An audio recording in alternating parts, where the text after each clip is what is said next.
Hello. Hello. Hi, guys. I know I'm starting early today and earlier than normal. What day is it today? It's what, Wednesday or some shit? No, it's not. I'm a lie. It's lying. It's Saturday. Hello, folks. I'm starting earlier because I read some news. Um, Apparently, Trump has shut down or is declaring that the Venezuelan airspace is closed, which is a bad sign. Basically, a sign that it is.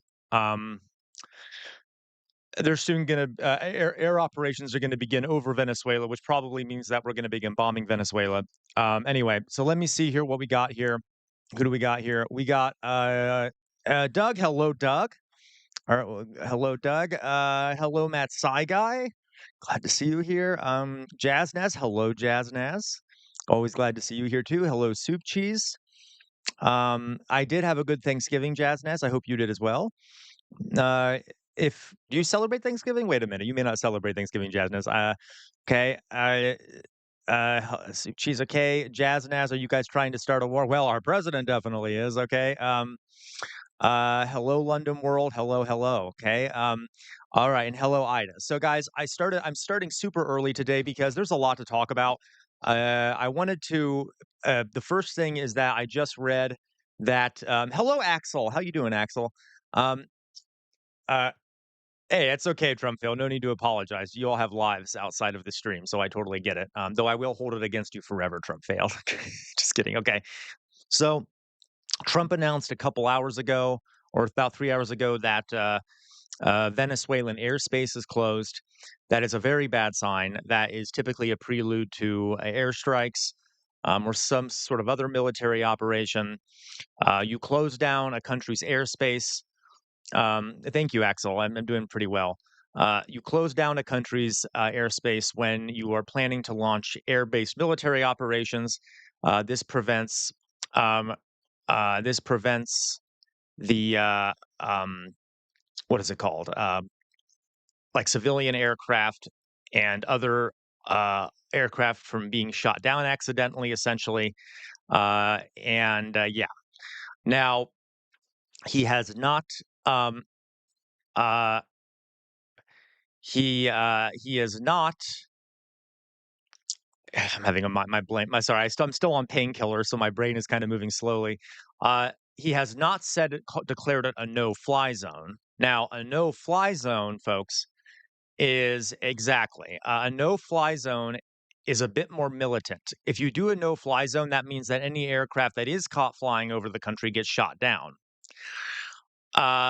So we have not seen that yet. He has not implemented what would be called militarily a no-fly zone. He has simply closed the airspace of Venezuela. It is unclear. When asked, military officials say that they have not been given orders to shoot down any aircraft over Venezuela. It is unclear, but this is a very worrying sign to close down Venezuelan airspace. Hello, hello, weird amorphous blob is a sign that war is imminent, or at least some sort of bombardment. Yeah, London. It is illegal to fly over Venezuela now. Although it was not indicated whether things would be shot down. Okay. All right. Um, so Jazznaz, technically, Article 5, if you're talking NATO, would not apply because this is a war of aggression, essentially. So NATO wouldn't necessarily have to step in because it wasn't an attack on one of our countries, if that makes sense. Yeah, he did.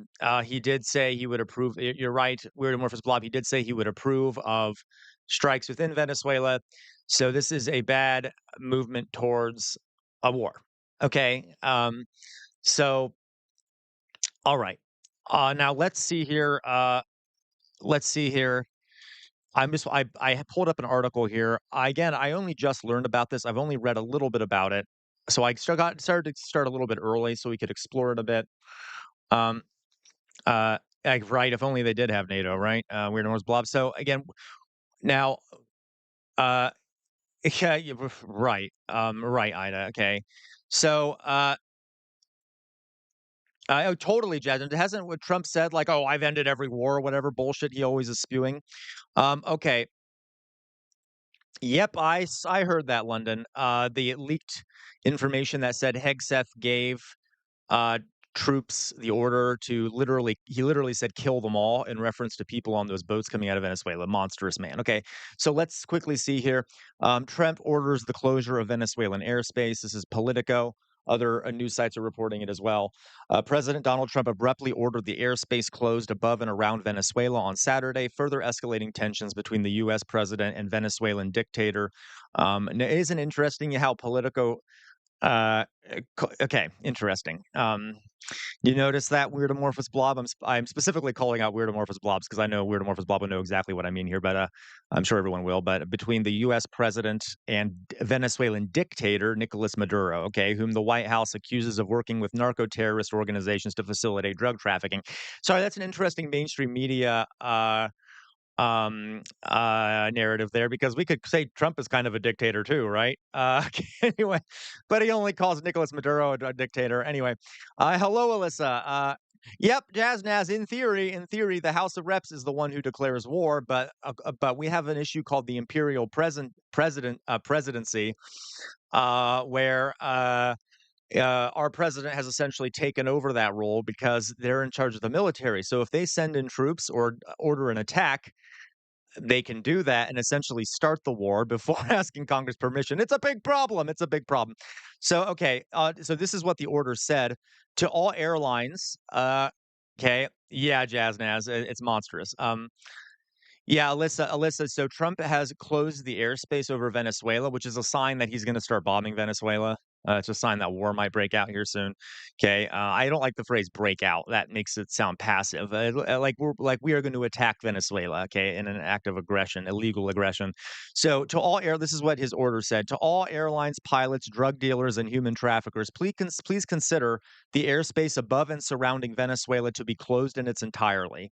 The president wrote on Truth Social Saturday morning. Also, the comedic horror of announcing it on Truth Social because that's the world we're living in now, I guess. The Federal Aviation Administration recently issued a security notice warning airlines and pilots to avoid Venezuelan airspace, citing a worsening security situation. Yeah, right, Alyssa. He's the peace president, apparently, right? Increased military activity and potential GPS interference as risks to flights. Okay. On Thursday, Venezuela revoked operating rights for 6 major international airlines that had suspended flights to the country following the FAA's warning. Okay.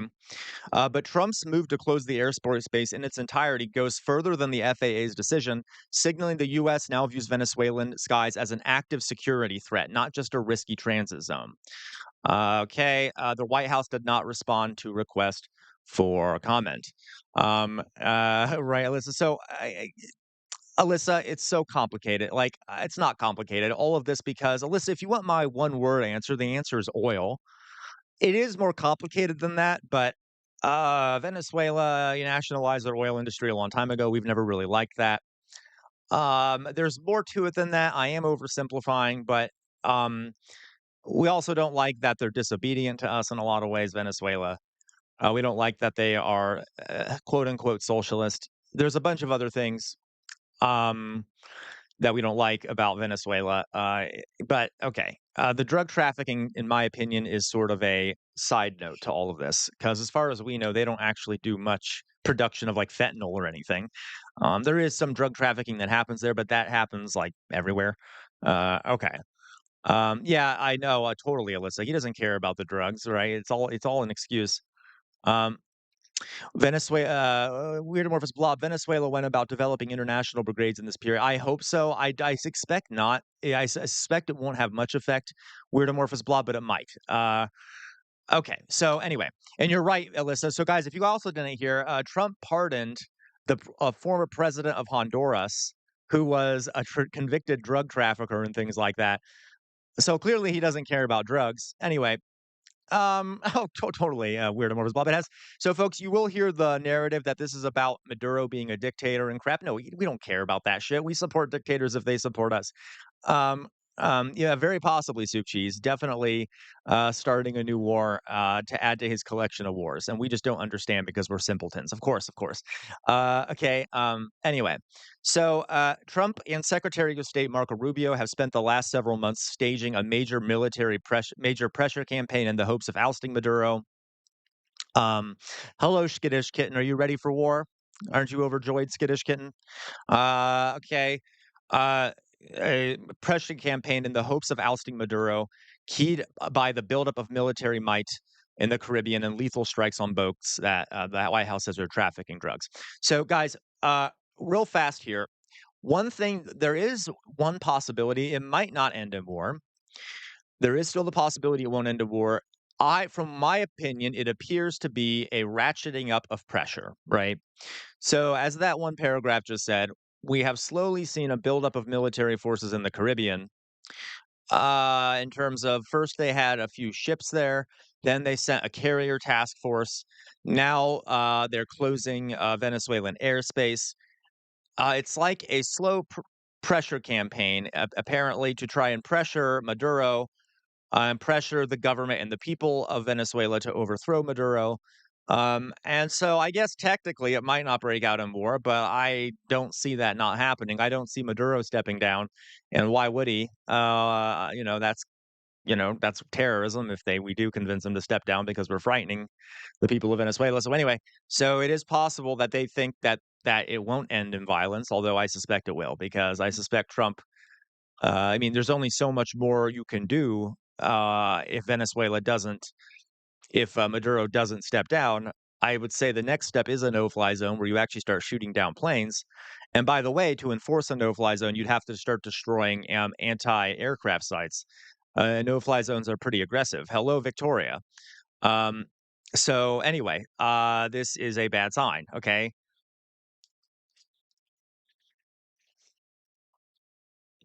Um, I know, Jonas. It's insane. It's insane. Odd how in the build up to the elections, all he spoke about was how much he hated wars. I know, Jonas, right? And there are people that believed him, Jonas, including people like the Young Turks. Anyway, okay. Um, I know, Victoria, it absolutely will. It'll be very destabilizing because there'll be a massive movement. So Toya, our friend here from Brazil says, I fear that might cause a lot of problems down here. And she's not wrong. When you start bombing a country, and a war breaks out, you'll see a ton of refugees, which will flood into neighboring countries, which will destabilize those regions. Um, it's not good. Okay, and we already know Colombia is already angry at the United States too. There's a lot of problems. Okay. Yeah, I know, weird amorphous blob. So this is rather unfortunate. Okay. Right, right. So guys, sorry, you have so many good comments here. Yep, absolutely, Jonas. It also, by the way, folks, speaking of the Middle East, Jonas, when you destroy, like, if we were to, let's say, remove Maduro, that also opens up a power vacuum. And I'm not convinced there's anyone there that could really fill that power vacuum. And what will end up filling the power vacuum is chaos and a series, and maybe civil war, and maybe a series of other authoritarians that'll take over. Like after we crushed Iraq in a very aggressive, illegal war, it created a power vacuum that allowed forces like ISIS to slip in there. I mean, okay, so we'll see. All right, okay. So, real fast here, you finished reading this. The attacks on alleged drug vessels have provoked international outcry. Um, totally mithril. Totally on point, mithril. Hello, by the way. Hello, Sir Bartholomew. If I didn't say hi to you already. Um, Uh, Provoked international outcry as Democrats and some Republicans fret that Trump is consolidating more power into the hands of the executive branch and violating international law. Now, I will say, honestly, that's not really him that's done that. That has been a long process of presidents consolidating power in the executive branch. But he has definitely violated international law, which other presidents have done too. Okay. Um, Maybe Trump failed, maybe. Though I will say Trump failed. A lot of the Hispanic vote is pretty. It depends on which part of the Hispanic vote you're talking about. For example, Cuban Americans are typically right wing, and they don't like Maduro. But anyway, okay. So, but that's a fair point. Trump failed. We'll see, right? Um, yeah. Oh, totally, Jonas. I know what you mean. Okay. All right. So last month, the United Nations Commissioner for Human Rights condemned the strikes, calling them unacceptable and echoing lawmakers' concerns that they violated international law. Yeah. Okay. The president this week previewed potential military action against drug smugglers in the oil-rich South American country. Okay. People aren't wanting. That's interesting. That Politico included the phrase "oil-rich." They know it. I think they know why they're doing that. Okay. Thank you, Jazz Naz. Jazz Naz, thank you so much for helping me out there. Okay. People aren't wanting to be delivering by sea. He said at the White House, and we'll be starting to stop them by land. Also, the land is easier. Um, but that's going to start very soon. We warn them, stop sending poison to our country. By the way, folks, as far as we know, they're not sending poison to our country. I mean, the government isn't sending poison to our country. There might be drug cartels involved, but as far as we know, they're not a huge factor. Anyway, regardless, that stuff is kind of unclear. Even if they are sending even if like there are people on these boats bringing drugs to the U.S., there is some evidence that there are some drugs on these ships.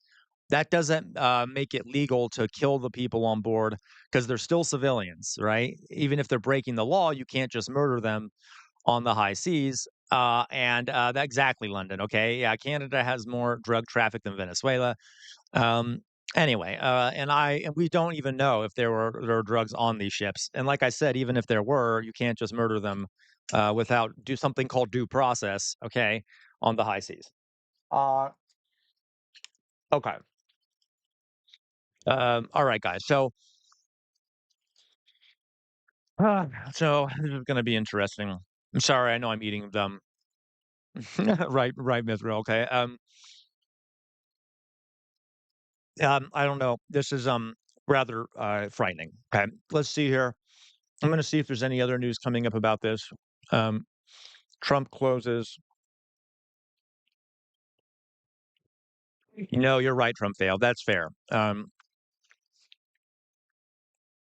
Okay.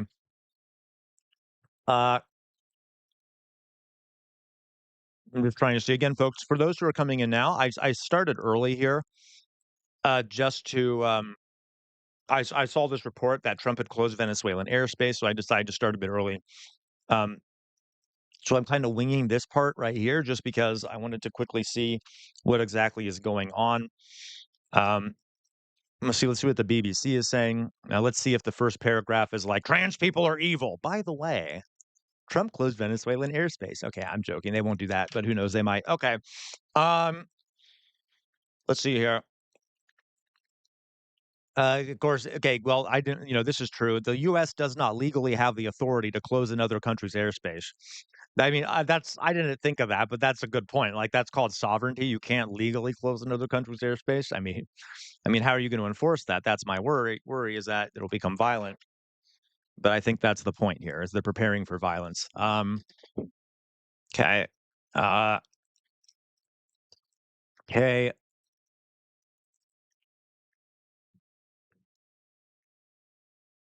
I'm just trying to see here. Yeah. Also, the USS Gerald R. Ford. Right. Uh, yeah, I know, Jazz Naz. Weird Amorphous Blob, right? We're famously concerned with sovereignty. Okay.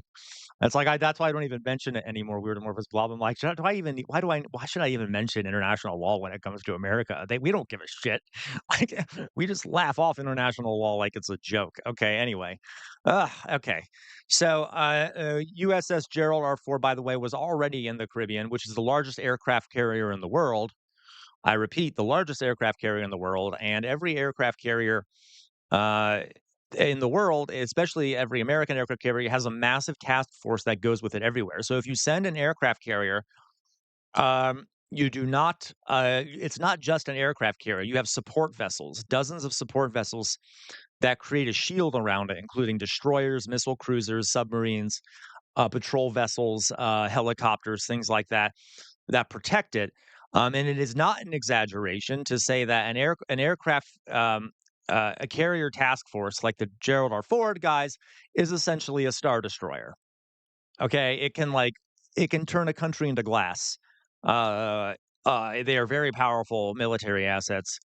And so the fact that we have an aircraft carrier task force in the Caribbean off the near Venezuela is rather terrifying, and it's a sign of what might happen. I know, right, London? Okay, yeah, maybe it'd be nice, folks. For the Brits in chat, maybe you should advocate for your government to once again try to. I don't know if I can say this on YouTube. Repeat the War of 1812 in certain ways. Okay, let's say that. All right. Anyway, yeah, Trump failed. You're right about Castro and such. Thank you, Mithril. Okay. Um, uh, all right. Okay. Uh, no, you're right, Sir Bartholomew. I should say, Sir Bartholomew, against peer-to-peer rivals, right? I agree with you. Aircraft carriers, for example, against China may not be as useful. I would say against Venezuela, they would still be remarkably useful, but that's a good thing we could debate, Sir Bartholomew.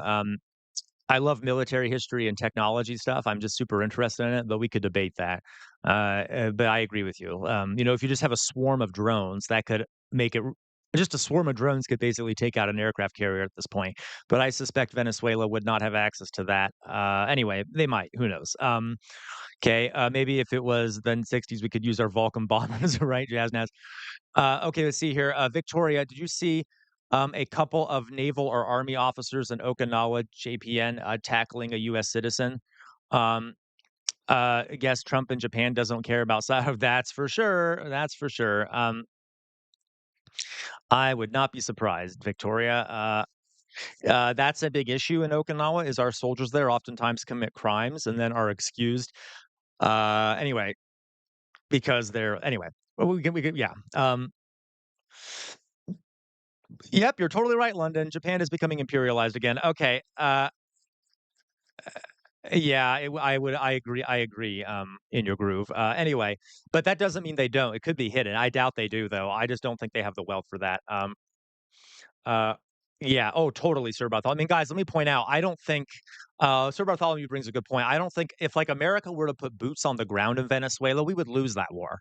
I do not. America has failed in almost every single war it has done recently. Okay, almost every single one has been a failure or majorly effed up in some way. But in this case, I don't think we'd be putting troops on the ground. Now I could be wrong, but I suspect that is not on the plate. But I do think, Sir Bartholomew, that we would bomb the hell out of Venezuela, which is what I think we're planning to do.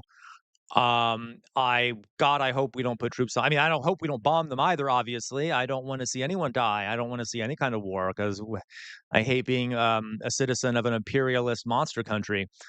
Um, but regardless, America would lose that. Okay. But it doesn't mean that we can't do an extreme amount of damage, right? Sir Bartholomew. Uh, okay, Ida, you're smart. Technically, yes, Matt Saigai, but they won't. I can pretty much guarantee you, Matt Saigai, that they won't defy those orders. They have not in the past when it comes to illegal wars. But that's a good question.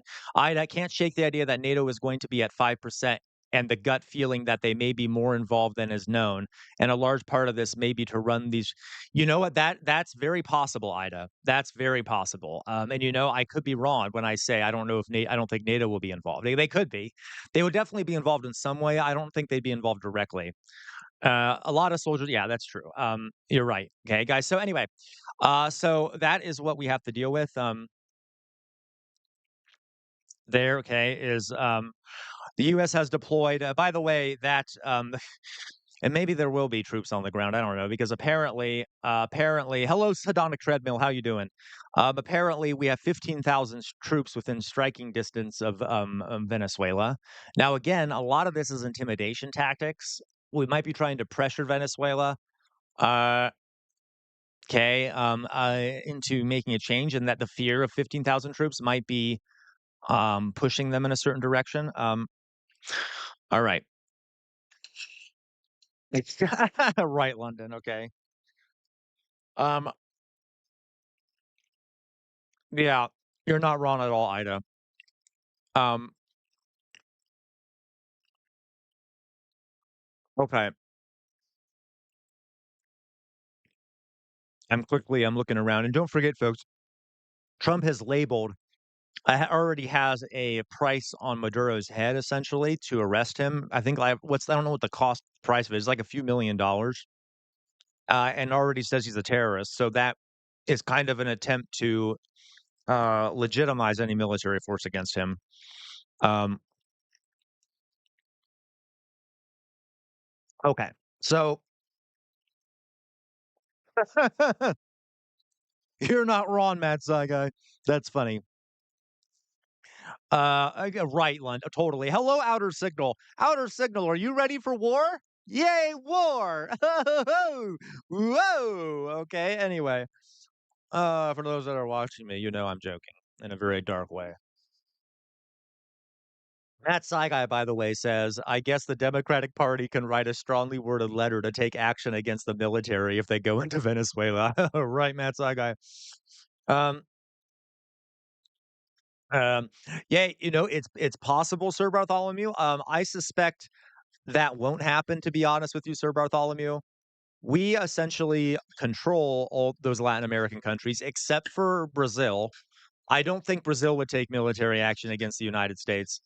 But I don't think those other but so I don't think the countries that might take would take military action, because let's admit it, Sir Bartholomew.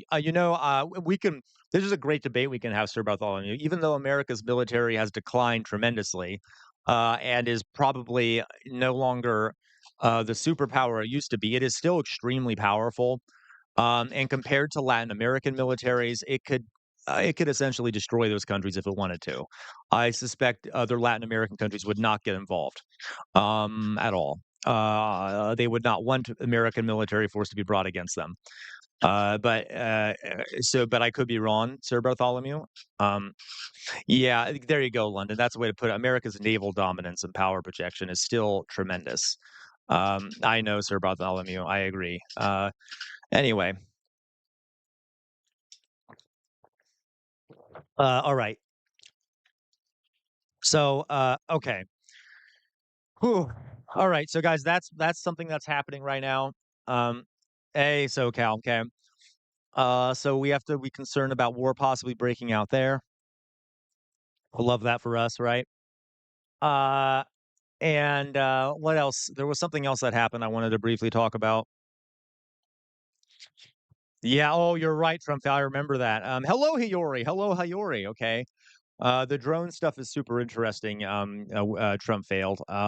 So okay, there was some another piece of news I wanted to talk to you about. Let's see if I can even remember it now. Um, okay, blah blah blah blah. Okay, that's kind of uh, what do you think about Chavez and Marina Machado? Oh my God, Marina Machado, is that who I hate Marina Machado. If that is who I think it is, Mania. Is that the woman who's been promoting a regime change and shit? Who won the Nobel Peace Prize. Insane. Okay. Uh, the jester with no clothes. Correct. Global solidarity. Okay. Welcome, global. Okay. So where's the hat? Oh, did someone? Oh, I'm sorry. Did someone send a super chat? My apologies. Oh my God. Thank you. Thank you very much. SoCal. I apologize. I missed it. I see. I'm cellophane unless I pay. I'm sorry, SoCal. Thank you. Um. All right, you guys.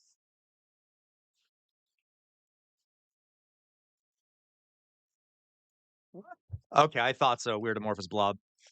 Hugo Chavez. What do you mean? What about Hugo Chavez? Uh, I mean, he's a complicated character. I apologize, SoCal. Okay, thank you, SoCal, for the money. Uh, oh, I know. But Sir Bartholomew, weirdly enough, so Sir Bartholomew has an interesting point here, folks. Sir Bartholomew says it does seem next level brain dead to start a war when you are on the brink of civil war. Like, my God, really, is there no one really with competence in this regime? So, Sir Bartholomew, I would argue, of course, no, there's no one with competence in this regime. But I would also say that historically, it has often been because of internal conflict that wars are started. Correct, London. So a lot of times, for example, the Tsar of Russia, with there was a lot of internal conflict going on. He started a war with Japan in an effort to kind of build nationalism and clamp down on internal dissent. You see a lot of things like that happen historically, where internal dissent is clamped down upon. There you go. Okay, well, there you go, Sir Bartholomew. Yeah, with that bitch. Excuse me, that was rude. Margaret Thatcher. starting the war in the Falklands, for sure. Okay, Israel, yeah.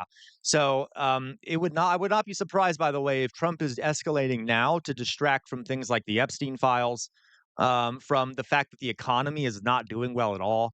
New reports came out. You're totally maniac. No, you're right. We all, many of our presidents have been extremely militant, right? And violent and war criminals and should be brought to the Hague. Okay. Yeah. So uh, anyway. But I would not be surprised if you got. There's been some economic data. Maybe we'll go over it later, showing about how fewer Americans celebrated Thanksgiving this year because they couldn't afford to celebrate Thanksgiving. Ton of other stats coming out showing people are not doing well. It could be a combination of factors why he's escalating this now. Okay. So, yep, totally, London. I know outer signal. Yeah. You're right. Okay. I don't know why he's starting an argument with Nigeria, like just randomly starting an argument with Nigeria over the Christians there. Anyway, I mean, it's him. What do you expect? He's trying to appease his evangelical base, and since Nigerians are black and Muslim, he doesn't really care what they have to say about it. Okay, okay, I'm only slightly exaggerating there. I know it sounded cruel, but okay. Since there is imperialist interest in making Latin Americans subservient, it's nearly a constant in American policy from it totally. As a matter of fact, folks, is if you've ever heard of something called the Monroe Doctrine, it is a doctrine in American foreign policy since President Monroe, so very early in American history, that basically says South America is our sphere of influence. Europeans are not allowed to do colonialism there because only because that's our sphere to do colonialism and imperialism, and we have always viewed Latin America as sort of our backyard, as our imperial territory, which is why we get so angry when anyone defies us in Latin America. Okay. Um, okay. Yeah, you're right, Ida. That's for sure. Mad King George wasn't so bad. Okay. All right. Okay. All right. So, all right, you guys. So, the other thing I wanted to talk about was the shooting that happened a few days ago. We haven't talked much about it yet. Um, okay. So, Afghan vetting process under renewed scrutiny following the National Guard shooting in DC. By the way, folks, before we get into this, I used to, when I was teaching adults in Indianapolis, I had multiple students who were refugees from Afghanistan. Some of the friendliest people I've ever met, very nice people, great people. Okay. I just wanted to remind everyone of that. You all know that. But all this talk of when people often hear like refugees from Afghanistan, they immediately think like, well, you know what they think. But obviously, these are people, and just because someone comes from Afghanistan does not mean there's some radical or some Taliban apologist or something. Okay. Anyway, um, so just be aware of that. Afghanis are great people, obviously. Okay, obviously. Regardless, Afghan vetting process under renewed scrutiny following National Guard shooting in D.C. Oh, you're not wrong, Matt Saigai. It basically is a cult. Okay, like not you're right. Like Putin would love numbers like that, right? Putin would love it if he got 85% in an election, right, of the vote. Anyway, okay. So Donald Trump is blaming the Biden administration for this week's shooting of two National Guards members in D.C., in part by insisting that the suspect, a 29-year-old Afghan, was among millions of foreigners Biden allowed into the U.S. without proper vetting. Jesus Christ. All right. Details about the alleged shooter's background, including his previous work for the CIA in Afghanistan. By the way, I'd think that would make you more prone to violence being a member of the CIA is probably more makes you more prone to violence than being an Afghan. Just saying. Just saying. Okay. Um, okay. Yeah. Yeah, absolutely, Hiyori. Like, okay, even if you're in a quote unquote illegal immigrant, it still means I believe it. I believe it, Mithril, okay. Okay. So Biden, you're totally right, London. Okay. Uh, so details about this shooter's alleged background, including his previous work for the CIA in Afghanistan and conversations with sources familiar with the vetting process, paint a far more complicated picture. While investigators have yet to establish a clear motive for the shooting, the incident is likely to rekindle concerns over the U.S. withdrawal from Afghanistan and the haste with which thousands of evacuees were brought to the U.S. Oh God. Okay. Yep. It's total nonsense. A weird amorphous blob. The Trump administration gave him asylum. Okay. All right. And Trump officials have suggested a breakdown in vetting is likely. And by the way, folks, what is the reason for this attack? What am I going to tell you? Why? What would have stopped this attack from happening? What is the reason behind almost every attack in the United States of any kind, of any mass death? Tell me, what is it? What is it? Is it? Is it because Americans just happen to be more fundamentally violent than other groups of people? Is it, you know, what is it? Someone tell me. Someone tell me in the chat. I'm not gonna say it. Okay.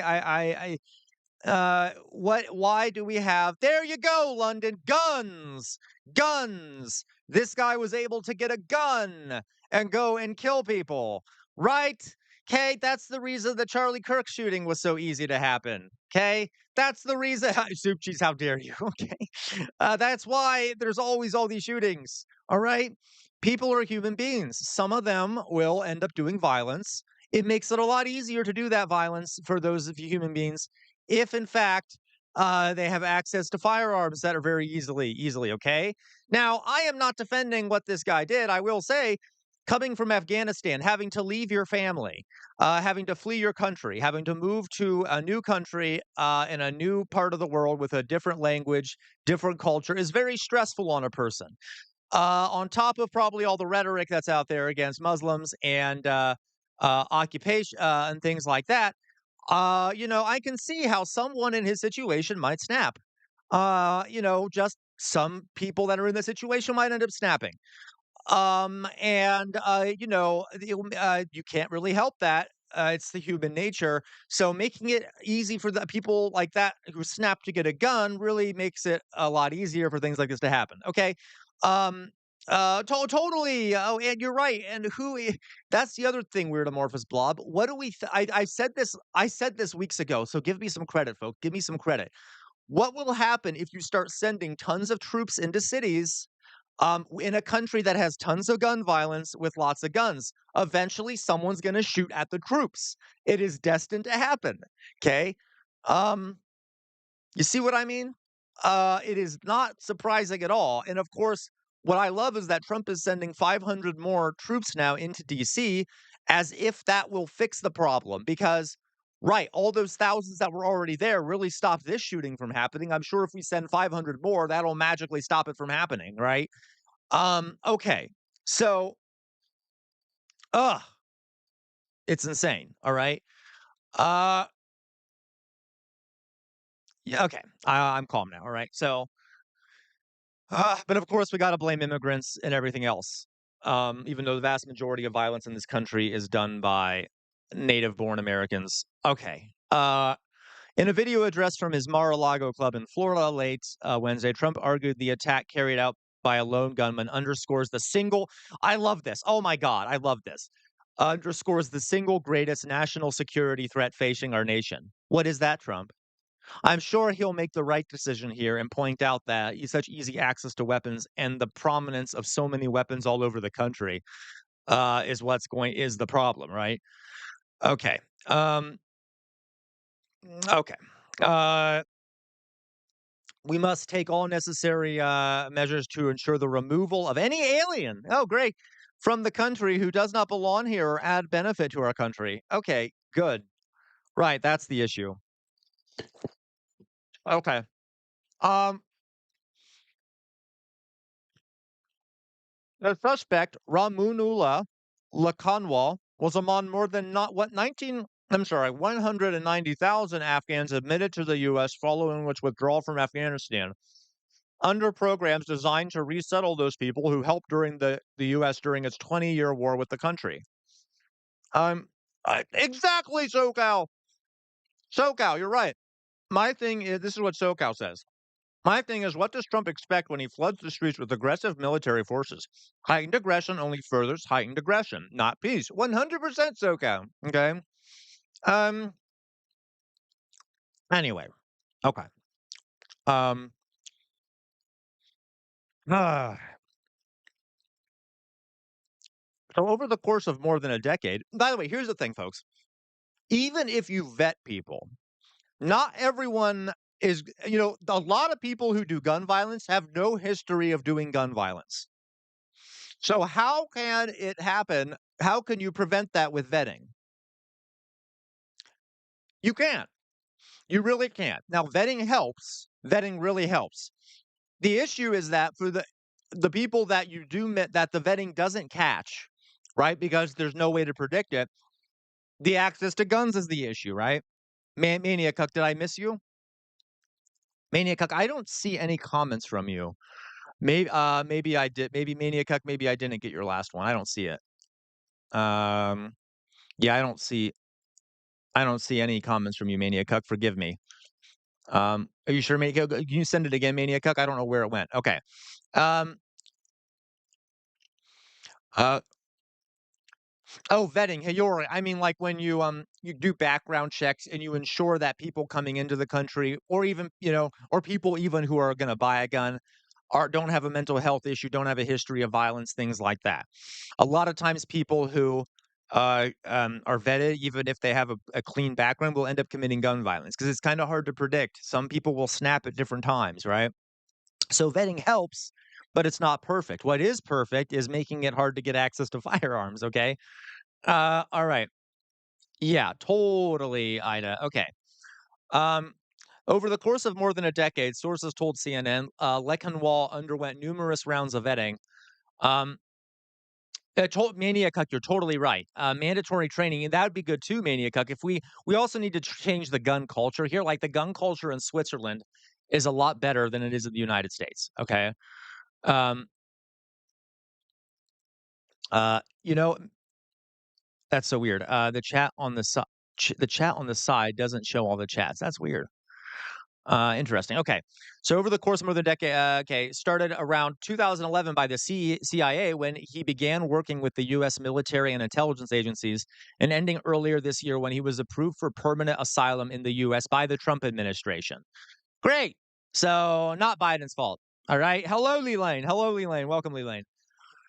And honestly, folks, I want to even say it's Trump's fault. I know. Okay. What I mean is, all the vetting that went through this guy showed he was okay and he deserved to come here. He assisted the US, I guess, in the war, right? I guess we promised that he'd be able to come here. It was an unpredictable outcome. So, again, you can't always predict these things, which is why you need to make it harder to get weapons that. Okay. Hello, Leland. Okay. All right, London. Okay. I love your historical references, London. Um, all right. Yeah, he went through multiple layers of vetting. Um, okay, he was granted permanent asylum by the U.S. Citizenship and Immigration Services. Uh, okay, all right. So you get it. All right, you get it, guys. You guys get it. So, all right, we get this. So again, yeah, exactly. It only safeguards so much, SoCal, which is why I'm saying the guns are the issue, right? Okay, so that was the other thing that happened. Before I get into our sort of, I guess, lesson for today, it is crazy, Ida. It's insane. It really is. Think about that. There's only, folks. Ida points out 46,000 gun deaths every year. There are only 465 days in a year. 365. 365. Sorry, 365 days in a year. How many gun deaths is that a day in this country? Okay, 46,000. Okay, 365 days a year. Okay, anyway, that's crazy. Makes it much worse if you think about that. How many anyway, days there are in a year, and there's 46,000 a year. Okay. Exactly, outer signal. Exactly, right? I know, London, it is. Okay.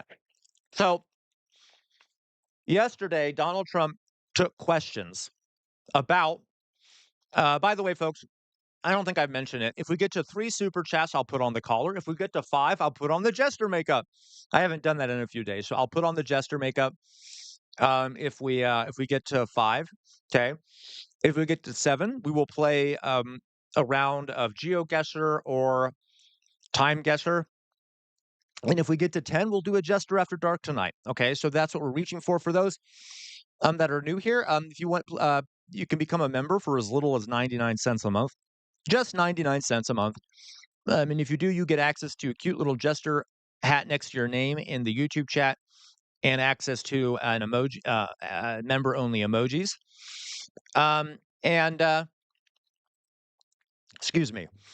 And if you go over to Twitch, which I also have a channel, I also am on there. You can find a link to that beneath the video. You can subscribe on Twitch and become a member there for free if you have Amazon Prime. Send me some of Jeff Bezos's money by subscribing to my channel. You can change who you subscribe to every month, and for free. You get one free subscription through Amazon Prime. Please send me your Bezos bucks, okay? If you have Amazon Prime, if you've never been on Twitch, please try. And if you have Amazon Prime, you can just that'd be very helpful. It won't cost you anything. All right, okay, guys. So, thank you. And London here just posted in a chat a link to our Discord community. Um, Shut up, Trump fail. How dare you? Okay, yes, I know. Okay, I have a lot of questions here, folks. Please join our Discord. We have a great community on there. London just posted in chat. So who just asked for the? Someone just asked for the. Oh yeah, by the way, folks, in the lower corner right here, you can see it on my screen. I'm pointing at it. Is a QR code that you can use to send me a coffee if you'd like. Which will you can buy me a coffee on there. It'll count towards our goal. Oh, Matt Saigai, it is linked beneath the video. If you go to the video description, you can find the link to buy me a coffee there. Okay. All right, guys. Now let me see here. We got some more super chats. Thank you so much, SoCal, for the super chat. I believe that puts us at 3. That puts us at 4. Um, did someone send me one earlier? I know I thought did someone send me no, they didn't. Okay. So I'm at 4 now. So thank you, Jonas. So SoCal, to answer your question, my tooth is hurting, but I'm still on painkillers, so I'm feeling great. I'm feeling great. All right. Thank you for the super chat. Thank you, Jonas, for the super chat. Very kind of you. Thank you very much, SoCal, for that. Okay, and we'll put on the collar now. Thank you, guys. One more, folks, and we'll put on the makeup. Thank you. I really appreciate you guys supporting me. Really, thank you. I'm making a bit. You know how overly open I am with you guys about how much money I'm making. Thank you, London. London just put the buy me a coffee link in the chat. So this month I'm making more than I did last month, which I'm very happy about. Last month I made significantly less than I did the 2 months before that. I made about $1,000 per month. The 2 months before last month. Last month I ended up making around $700 or 600, around 700. It was around like 600 and some. This month I'm almost to 800, so I'm very happy that I'm making more this month. Thank you all, allowing me to sustain the work I do here. Okay. All right. Okay, guys. So one more, folks, and we get the makeup. All right. So let's watch this. This is what was I going to say? Yes. This is Donald Trump answered questions yesterday about the shooting, or 2 days ago about the shooting. And I just wanted to watch with you. I have not seen it. I've heard it gets spicy. So, okay. Oh, thank you, Matt Saigai. Let me double check here. Matt Saigai just sent me a buy me a coffee, which counts as 5, which means we'll get the makeup going. Let me just double check here, Matt Saigai. Make sure I can see them. Okay. Oh, thank you so much, Matt Saigai. Okay. All right. So we'll put on the makeup. Now, while we're watching, no, guys, do not. Okay. I always feel bad when I talk about, don't need to apologize. Okay. I know that it's hard. It's a tough world out there. It's not your guys' fault that I'm making so little money. Not many people come to the streams. It's really, I need to figure out a way to expand my content to more people and such. Okay. But really, thank you though for all the support you do give. Okay. Thank you though. Okay.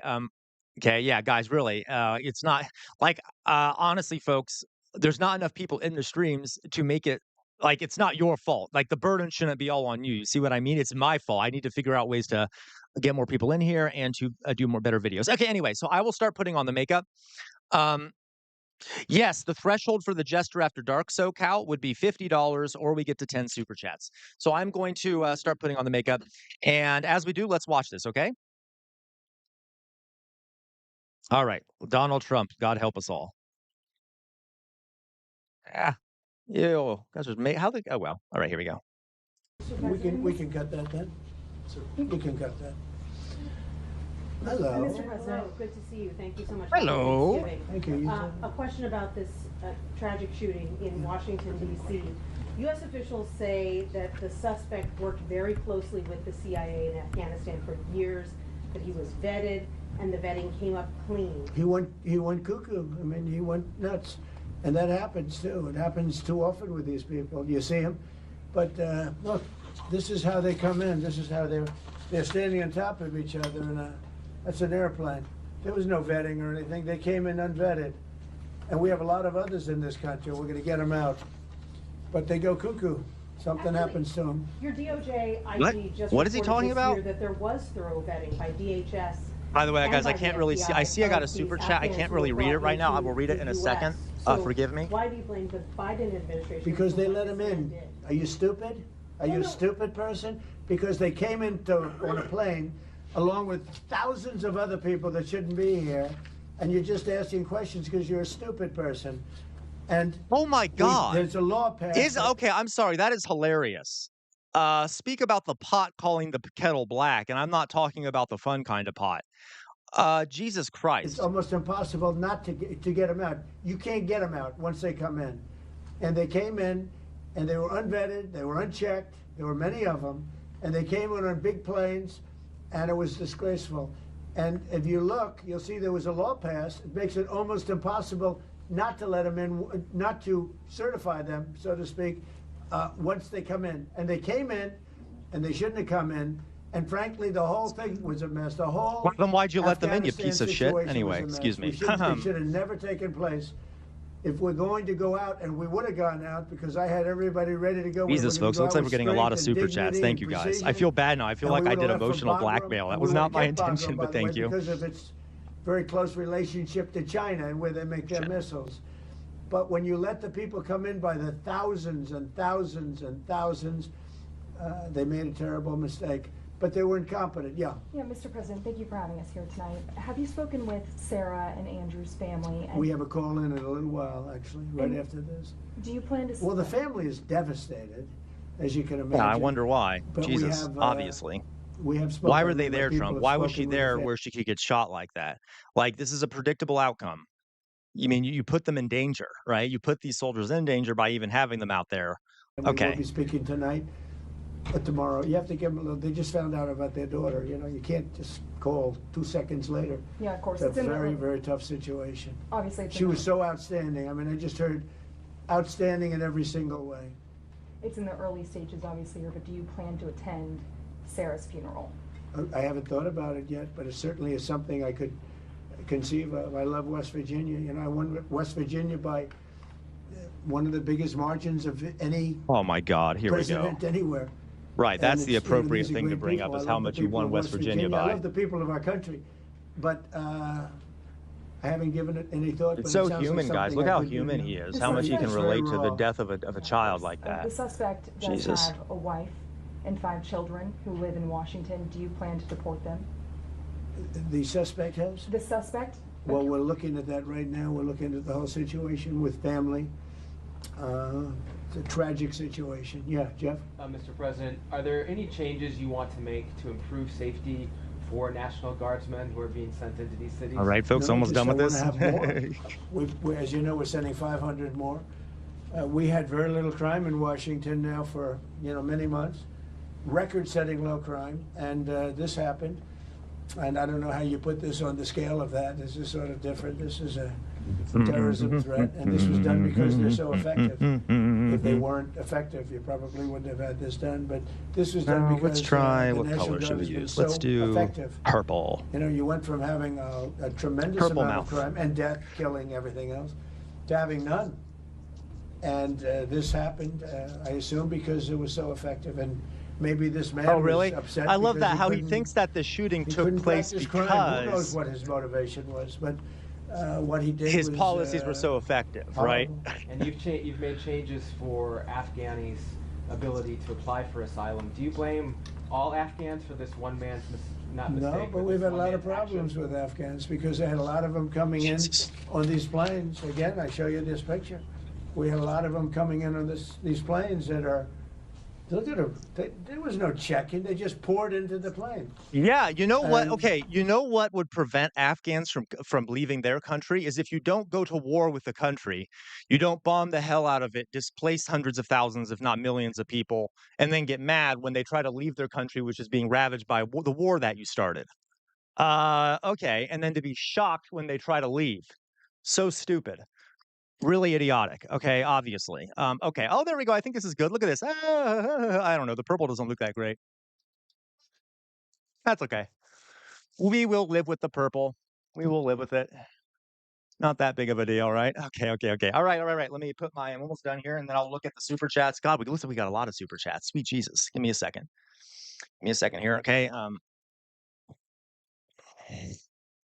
All right. Okay. That looks kind of awful. That's okay. It's fine.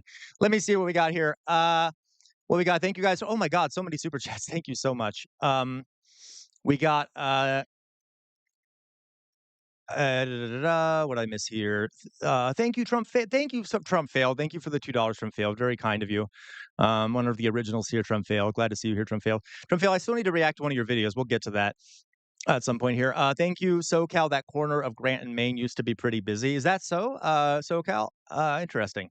Thank you, Ida. Thank you again so much. For the 35 there. Thank you very much.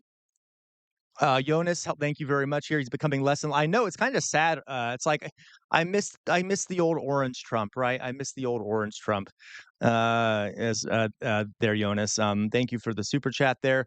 Again, thank you again, SoCal. Sophia says, picture it, Washington, D.C., 2025. Some man talks to Venki the way Trump talks to female reporters. Can you see the reality? Oh my God, you're right. Jesus Christ. Okay. All right. Okay. Thank you guys, everyone, for the super chats. We've already made it to 9. We only need one more. Actually, no, we've made it to 10, I believe. We've made it to 10. So that means we'll be doing a Jester After Dark stream. And we also will be doing a GeoGuessr. Now, that happened a bit faster than I thought it would. So we'll do a GeoGuessr a little later after we finish up this stuff, and then we'll do a GeoGuessr.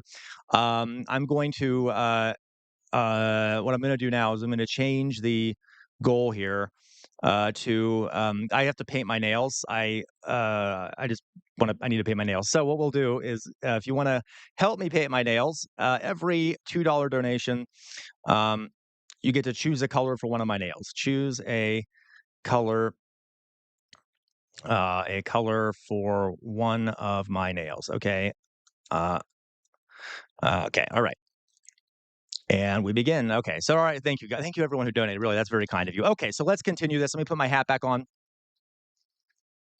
I don't know. This purple color just doesn't work for me, does it? I don't really like the purple color. I don't know. It looks like I've been making out with the Hamburglar. All right. Anyway, if anyone doesn't know who the Hamburglar is, this is not the Hamburglar. The what's that one guy called? What's the one McDonald's character called? Damn it, I'm doing an ad basically. What is he called? The big purple thing?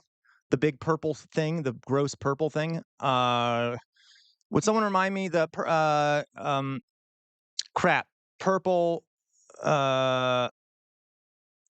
shit, I just messed this up. Give me a second, folks. What is that thing called? Grimace, right? It's called Grimace. Thank you, Grimace. Looks like I made out with Grimace, right? Anyway, so okay, did we just get a donation? I thought I just saw a donation. Am I going crazy? All right. So sorry guys, my chat is way behind now suddenly. Thank you, Dolly Boy. Oh God, thank you, SoCal. Okay, Dolly Boy, what color should? Sorry, folks. I know I am not talking much now. What color should we do? Should we do red? Let me get all my colors over here. You want red, pink, purple, orange, green, or gray? Red, pink, purple, orange, green, or gray. Also, same thing with SoCal. Red, pink, purple, orange, green, or gray? Green, excellent, thank you. Okay, that's okay. Thank you so much, Soka. That's fair. Um, all right. So no, I had trouble noticing. I was too busy with the makeup mad side guy. Okay, so we'll do green. And then, do you have a color preference, SoCal, for uh, um, okay, for one of the nails? We'll finish. Let me finish this while I'm doing that. I'm so distracted now, folks. All right, let's continue. Many of these people are criminals. Many of these people are people that shouldn't be here. And many of them have been gotten out. I mean, we've gotten out a lot of Red, people. thank you. That, we've taken a lot of them out of here. But many But of them they aren't came here in. legally, right? Yeah, I know. This deal story. Many are wonderful. Yeah, No, I'm sure. I said many are here legally, though. What should they think in terms of their prospects? Well, they can't be happy, okay? They can't be happy. Because what's taking place between that, if you look at Somalia, Green, they're Dolly taking boy, over green. Minnesota, and we got a lot of problems with the gangs, with all of the things taking place Yeah, in the only Minnesota. gang We that have I an know of is the incompetent one in the governor, White House. a dope. We have a dope governor. They can't be happy about Thank what's you, going Hillary. on. And if you talk about the Afghans, there's a problem because so many bad ones came in on the planes. They just So walked many in. bad ones. Whoever the Jesus strongest Christ. people were physically in a way, but whoever the strongest, they got on the planes. There was no checking. They just swamped the planes. They took off. We had no idea who they were. Yeah, do you want to ask a question behind? Me? Hi, sir. Happy Sure. Thanksgiving. Hi. What do the Somalians have to do with this Afghan guy who shot the national? Nothing Good but question. Somalians There have you go, caused a lot SoCal. of Thank you. trouble. Red. They're ripping us off for a lot of money. There's a tremendous amount of Trump failed. What money color going do you back want? to Somalia. What the hell are we paying money to Somalia for? But Gray, they're, pink, purple, ripping off our orange, red, country at a level that green. few people have been able to see before. That's about the only thing. You talk about competence. We have Ilhan Omar, Oh my God, why does he pronounce it like that? Ilan. God. who does nothing but complain about our country and our Constitution. And she comes from a country with practically no country. It's devastated, Jesus it's Christ. crime-ridden, it's a mess, it's a disgrace. And Wow, that sounds like America. Devastated, crime-ridden, and it's a disgrace. we took their people at a tremendous... We're not taking their people anymore. We're not taking their people. And we're getting a lot of their people out because they're nothing but trouble. Okay, thank you very much, everybody. Go ahead. One question about this asylum claim that is being floated. Of course, you just detailed that this suspect was flown in under the Biden administration. Yeah. But was he granted asylum under your administration? When it comes to asylum, when Go, they're Trump flown failed. in, Green. it's very hard to get them out. No matter how you want to do it, it's very hard to get them out. But we're going to be getting them all out now. Right, Thank you very Suchis. much. Thank you, Mr. President. All right, so that was Trump's stupid press conference from all that. Okay, now we're done with that. All right, guys. So we're done with the new shit. So again, we might be going to war with Venezuela. Isn't that fun? For those who weren't here during that, Trump has closed down the airspace over Venezuela. And now, so that's fun. That's a bad sign of things to come. We also got this shooting thing going on, and there's probably going to be a crackdown on Afghan refugees and etc. Great fun. Yay. So guys, this is what we're going to do. We got two options here. How about, so we did get enough super chats to do a GeoGuessr, but I have a presentation I want to do with all of you first. So let's do that, shall we? And that's interesting, Mauser. What's that? Behold the festering carcass of American rot shoved into an ill-fitting suit, the sleaze of a con man, cowardice of a draft dodger, and gluttony of a parasite, the racism of a Klansman, the sexism of a back alley creep, the ignorance of a barstool drunk, and the greed of a hedge fund ghoul, all spray-painted orange and paraded like a prize hog at a country fair. Not a president, not even a man, just a diseased distillation of everything this country swears it isn't, but always has been. Arrogance, arrogance dressed up as exceptionalism, stupidity passed off as common sense, cruelty sold as toughness, greed exalted as ambition, and corruption worshipped like gospel. It is America's shadow made flesh, a rotting pumpkin idol, proving that when a nation kneels before money, power, and spite, it doesn't just lose its soul, it shits out this bloated obscenity and calls it a leader. Meowser, that is amazing. Thank you for sending that. That is perfect. Okay. That is perfect. That's fair, Jonas. You probably, yeah, okay. We got a lot of Latin American, yeah, perfect description. God, I kind of want to, I wish I could put that up somewhere on my channel. Anyway, that's amazing. Okay. All right, you guys. So, uh, I have a little presentation I want to do with all you. So we're going to do it. Now, that's true, Mithril. And I kind of wanted to, you see it's a blank. I wanted to try out my new little board here so I could be like a teacher again. Yay, I could be like a teacher again. So we're going to talk today about something and I want to kind of talk with all you about it, obviously. I want you all to sort of participate, etc. Let's change the color. Let's make it purple. Make it a little thicker. And again, I've never done this, so please forgive me if if I'm not great at using this little thing I got. So today we're going to talk about something important. Oop. Nope, I went over here. Where did it go? There it is. So you can tell I haven't done this before. Okay, we'll get this right. Doop. There we go. Okay. So today we're going to be talking about free.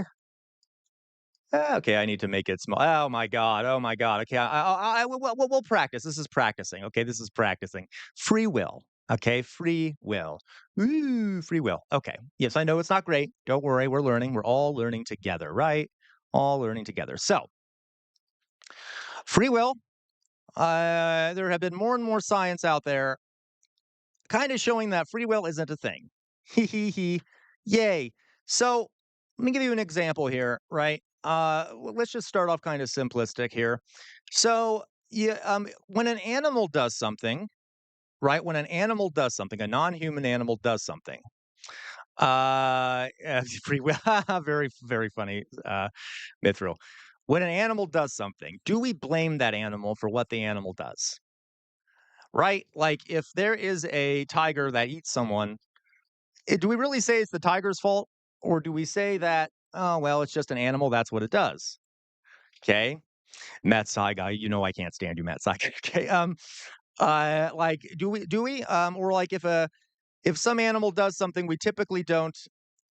don't blame the animal, right? We say, well, that's just part of the animal's behavior. That's what the animal does. Okay, that's fair, Jonas. You've met some. Okay, now, folks, some of you may disagree with me on this. Okay, I'm just telling you what the most recent scientific consensus is on this issue, and we can all believe what we want, though.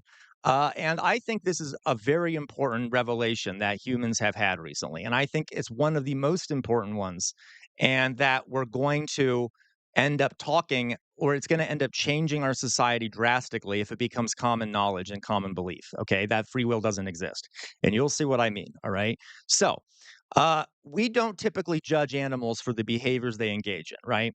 Because they're animals. They we think that animals aren't conscious to an extent. We assume that they don't really make decisions on their own. They kind of act on instinct. Well, the first issue here, folks, is that human beings are animals. So, you know, so does that mean human beings are fundamentally more special than other animals? I would argue no. Regardless, okay. Let me ask you another question here. So if you were to watch a movie, right? If you were to watch a movie and you were to only catch the end of the movie, like the last 5 minutes of the movie, and let's say the end of the movie has some guy walking into a room and killing 3 people, and like celebrating, you would probably not know what to think, right? You'd probably be like, "Oh my god, why did he kill that person?" Right? Why did he shoot that person? Why did he do this? Why did he do that? Why did she do this? Right? Well, that would be to leave out the entire rest of the movie, right? The entire rest of the movie, you will have ignored it. All the things that led up to that last moment where that person takes that action, And without seeing all those prior actions, all those things, there is Jester After Dark tonight, SoCal. Without seeing all those prior things, you can't, it's going to be hard to judge that last action, right? Okay. Uh, and this brings me to decisions we make. Decisions we make. Because and I have the book here next to me. If anyone wants to read more about this, there's a lot of work about this. This is my favorite. You can see I have lots of notes in it and stuff. Robert Sapolsky, Determined: A Science of Life Without Free Will. He is a brilliant neuroscientist who talks about all these new revelations we have about human behavior, and there are so many things affecting the quote unquote decisions we make. It's almost as if we cannot really say that any decision we make is um uh based off is our decision to make. Okay, let me explain to you what I mean. And so again, you don't have to agree with me, folks, but it's an interesting way of thinking. So let me explain to you. Okay, so uh at birth, so let me what is it called? Differentiated cause. What is it? So causality. So there's something called diffuse causality. Oh, I need to figure out how to. Okay, so diffuse causality. Uh, oh, okay, diffuse causality. Oop, see, I'm getting loose to this. Uh, diffuse. Do do do do do. Jesus Christ, I need to get better at this. Okay, maybe I need to make this smaller. Cause. Oh, goddamn. Cause. Okay, Jesus Christ. Whatever. We're okay. Diffuse causality. Now, what does that mean? That means that when you make a decision, it isn't a one to one. It isn't like you made this decision because of this reason or that reason. There are hundreds of factors. Oh, I got you. We'll do that. Zoom in the bottom right. Okay. There are hundreds of factors that influence um, free will. Okay. Or a decision you make. So let's talk about some of those factors.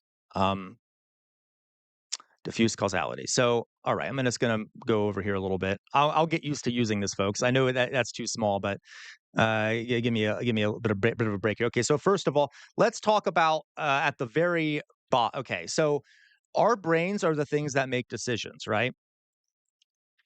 Basically, every action we take, every thought we have is neurons in your brain shooting off in a certain direction. Okay, so the first thing you have is evolution. Okay, evol God, this thing is not working the way I want it to. We'll figure it out. We'll figure it out. Ah, ah. Okay, this is fun. Jesus, evolution. Jesus Christ, why is this not? I need to get better at this. Don't worry. Don't worry. We'll learn. We'll learn. Evolution. Okay. Evolution. Jesus Christ. Okay, you all get it. Evolution. Okay. Uh, yeah, I can try that. Okay. Evolution. Right. We have evolved to behave in certain ways. We have years of evolution in our body. Okay, is that so, Meowsert? Okay, maybe I'll use something different for this then. I could add some sort of stability to the stroke here. We will. You know what? Let me quickly. So while I'm talking, I'm going to try some things here. So the other thing I don't understand is how to make it stay where I want it to stay.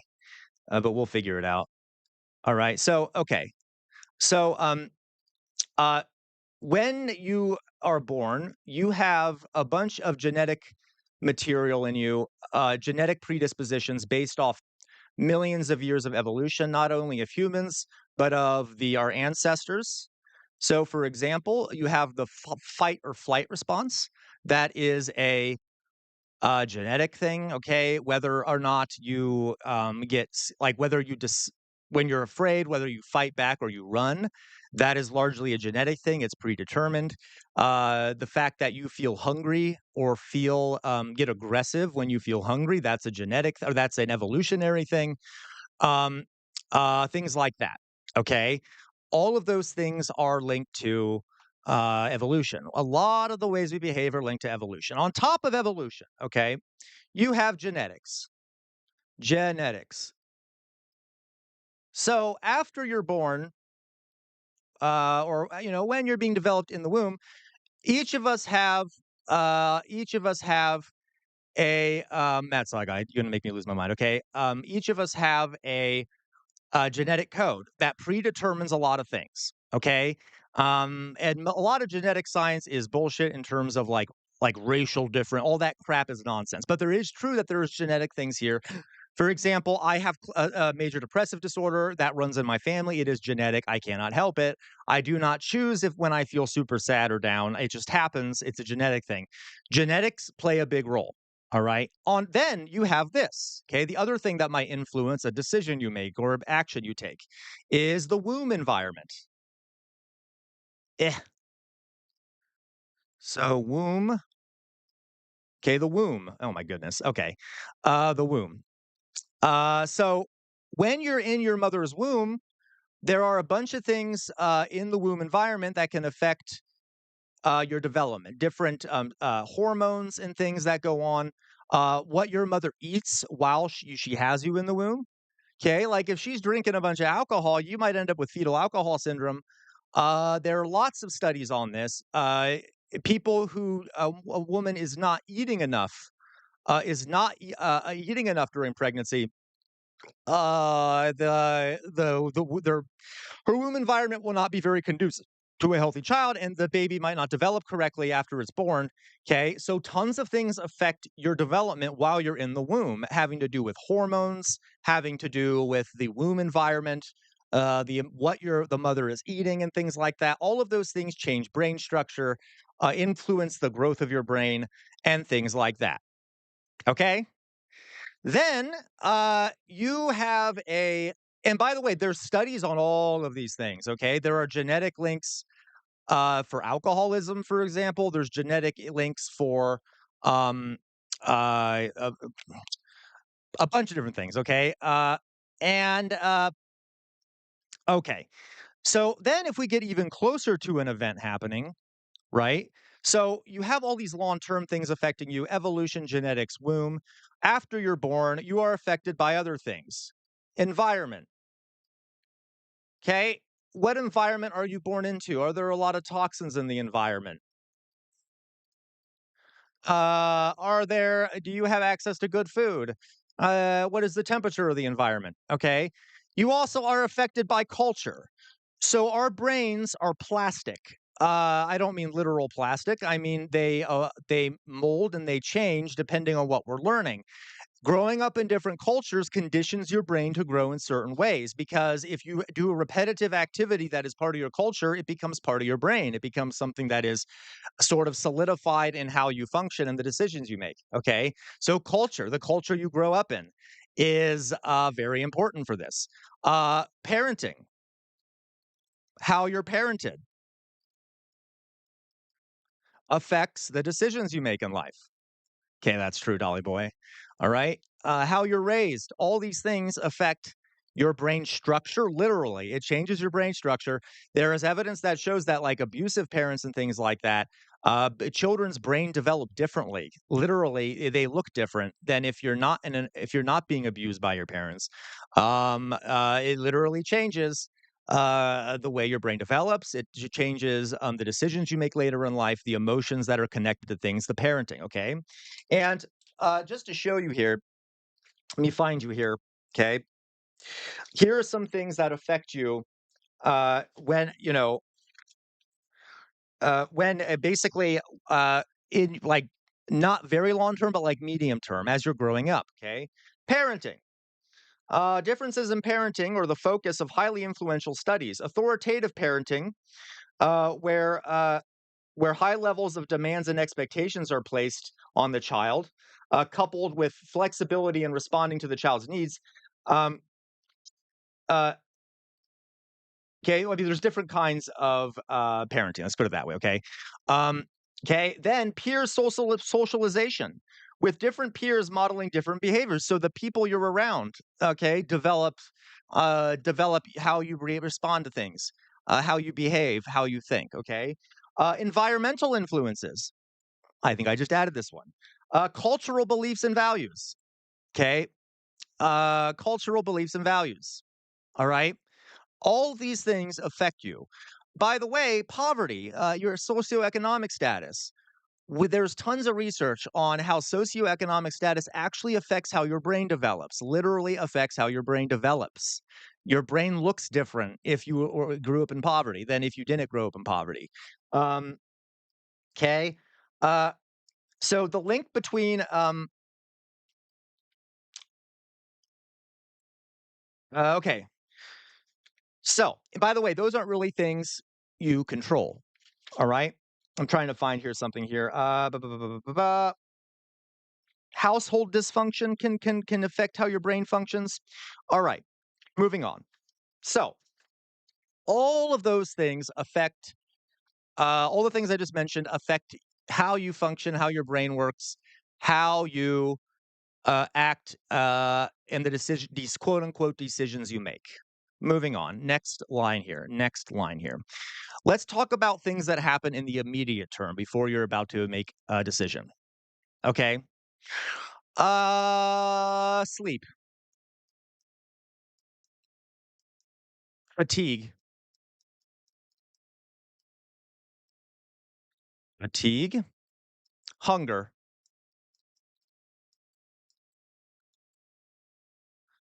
hormones, hormones. Okay. These are just some examples of things that will affect you, immediately when you're making a decision. And let me give you an example here just to show you. Um, Well, one thing here first, let me tell you one thing. So remember how I mentioned the environment can affect you. So as a final vote for the power of ecological influences undermining many cultural patterns, humans and other animals living in the same ecosystem tend to share numerous traits. For example, high levels of biodiversity in a particular ecosystem predicts high levels of linguistic diversity amongst humans in that same environment. A study of 339 hunter gatherer cultures from around the world showed that even more dramatic convergence between humans and other animals. Human cultures with high degrees of polygamy tend to be surrounded by other animals with high rates of polygamy. Do we see here how an environment influences all organisms, including humans? So animals have animals adopt similar traits that humans do in the same environment. Okay, because it's a biological adaptation. Okay, moving on. Uh, Let me give you another example here. So imagine for a second. Uh, all right. So let me give you another example here. Here are a list of things that we know for a fact are biological. Okay, are things that cannot be controlled by a human, or are things that are linked to things outside of people's control. Okay. Number one, biological stuff. So, like, a lot of the biological stuff you do. Do you feel pain really, badly? Do you have Crohn's disease? Do you have a lot of energy? Things like that. Okay, that is linked to biology, and yet we use language in our culture like, do you have grit? Get over it. Blah, blah, blah, blah, blah, blah. Even though we know factually that that stuff is linked to biology and has very little to do, if nothing to do, with decisions you make. Next thing here, destructive sexual urges. Um, that is something that we know is linked to biology and is not a choice. Okay. Like hypersexuality, for example, like that is biological. We know it. There's tons of science on this. It is passed down generation to generation. What do we say to that? We say things like, "Do you just resist acting on it? Just resist acting on it." Okay. Um, okay. Being a marathoner, so someone who has a very high endurance and can run marathons really well, that's genetic. It's genetic. And there's also an evolutionary component to that, okay? And we will often say to people, well, just fight through the pain, okay? When you run, you get exhausted quickly and your heart hurts, fight through the pain. Well, okay, being not all that bright. Okay, now this one I actually have some debate with, but probably because I'm a teacher, but um, some people are able to retain information easier than others. Okay. Uh, some information is soup cheese. No, it is not. It is not a choice. A pedophilia is not a choice. Soup cheese. Does that mean I'm saying that we should be accepting of it? No, but I think we all know that that's not a choice, right? Like you're not. Like the instinct to engage in that sort of act is not a choice. And now doing that action is a choice to an extent. Now this is complicated, okay, but we can talk about it. Again, I'm not defending you. I'm just saying, according to this guy, right? All right, being not all that bright. Okay, so um, okay, some people can retain information easier than others. Okay, um, all right, having a proclivity towards alcoholism or addiction. We all know this, right? If anyone here has ever had an addiction to anything, or has been an alcoholic, or has had a drug addiction of some sort, that's in your genetics, okay? It runs in families. It's a lot easier for some people to be addicted than it is for other people to be addicted, okay? Like, and then what we'll say things like, well, you should order ginger ale instead of drinking, or just stop doing that drug, okay? Okay, well, all right. Having a beautiful face, literally, beauty is genetic.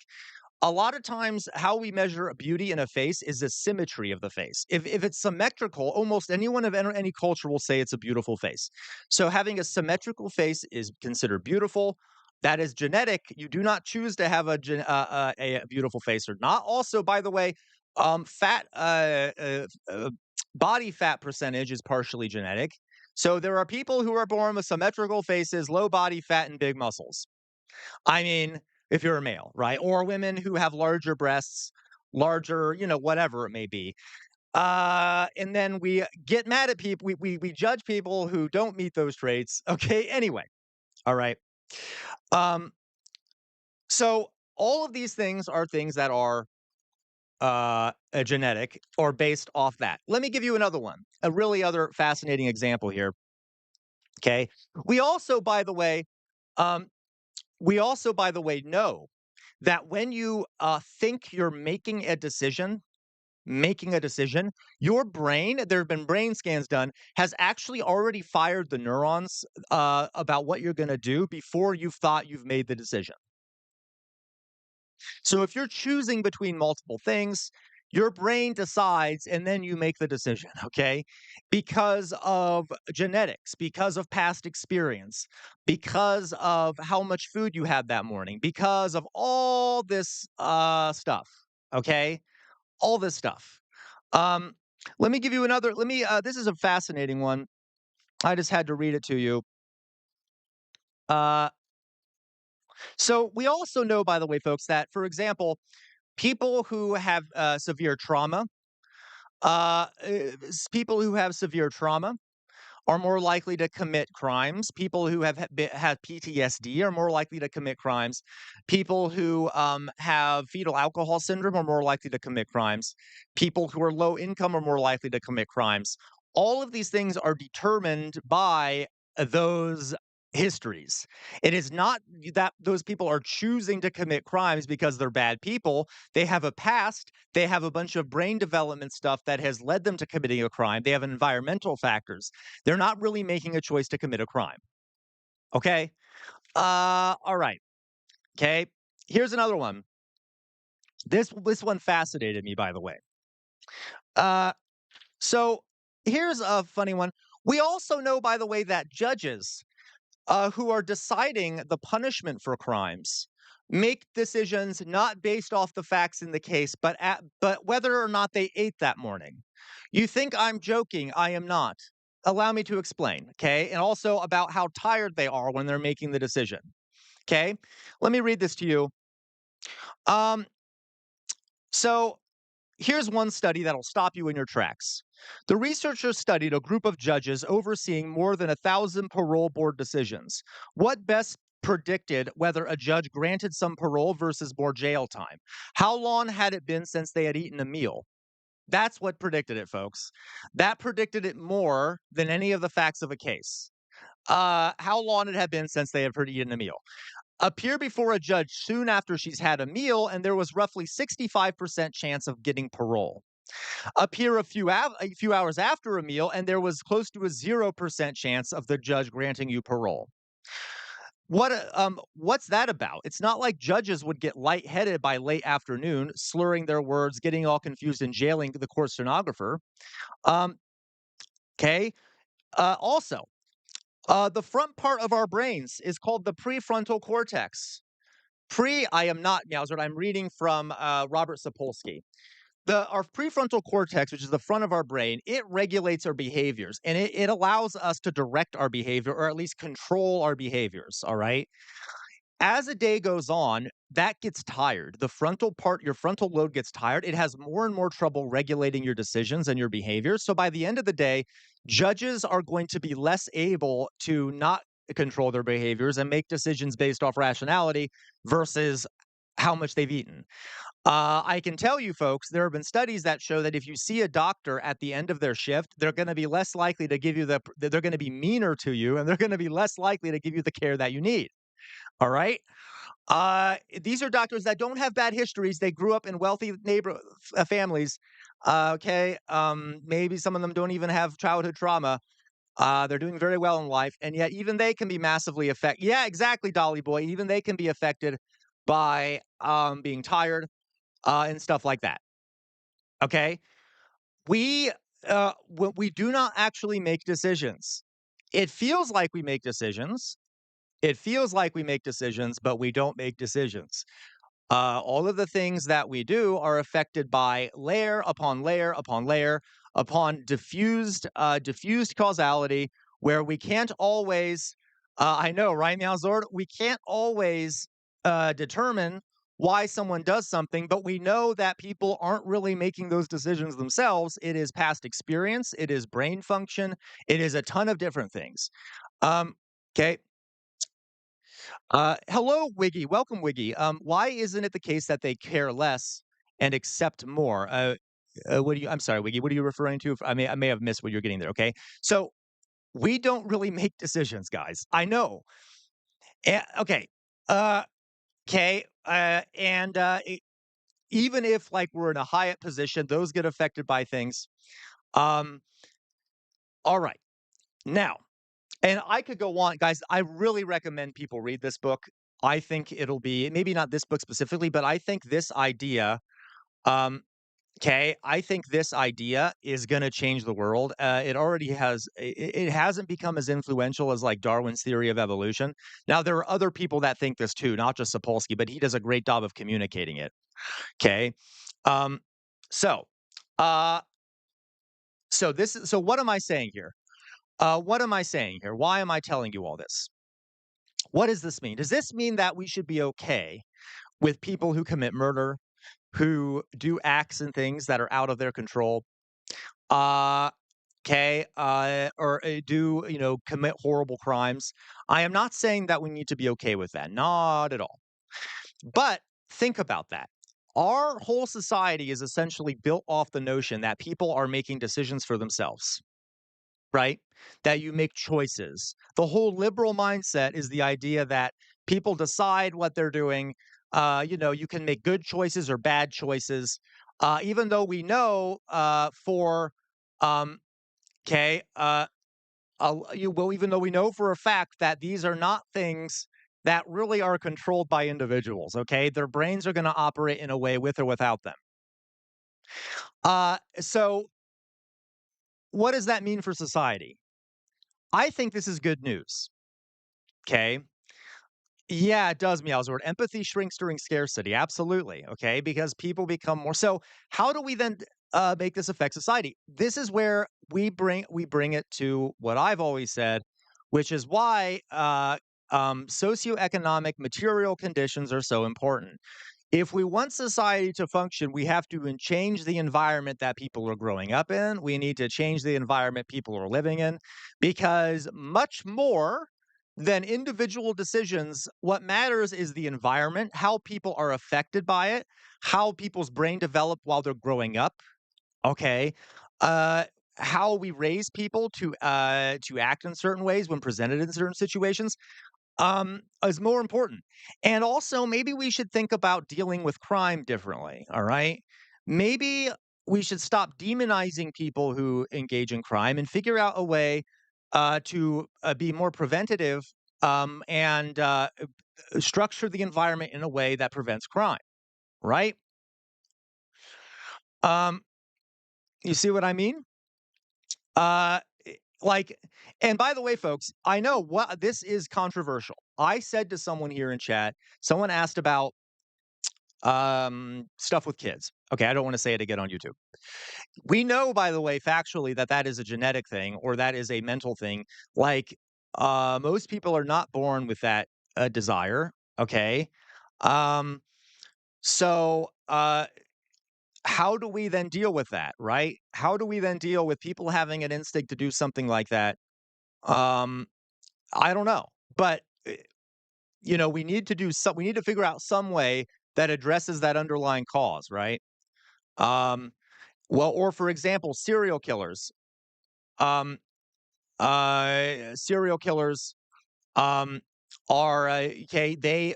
We know for a fact that serial killers have brains that are structured differently than other folks. Okay, there's very few serial killers, and they have different ways of being raised and things like that that kind of lead to their behavior. So how do we deal with that? Okay, I don't know, but it certainly makes you think differently, doesn't it? A bit. About how we structure our society. Mithril, what about it do you feel is wrong, Mithril? I know that, and folks, I know I'm way oversimplifying this whole argument because I am not a neuroscientist. I can promise you, though, that the science is pretty clear on this. I only gave you a few examples of the science. There's a ton more science out there showing this. Um, it's okay, though, Mithril. I understand. You can have, Mithril, you can have your opinions on it.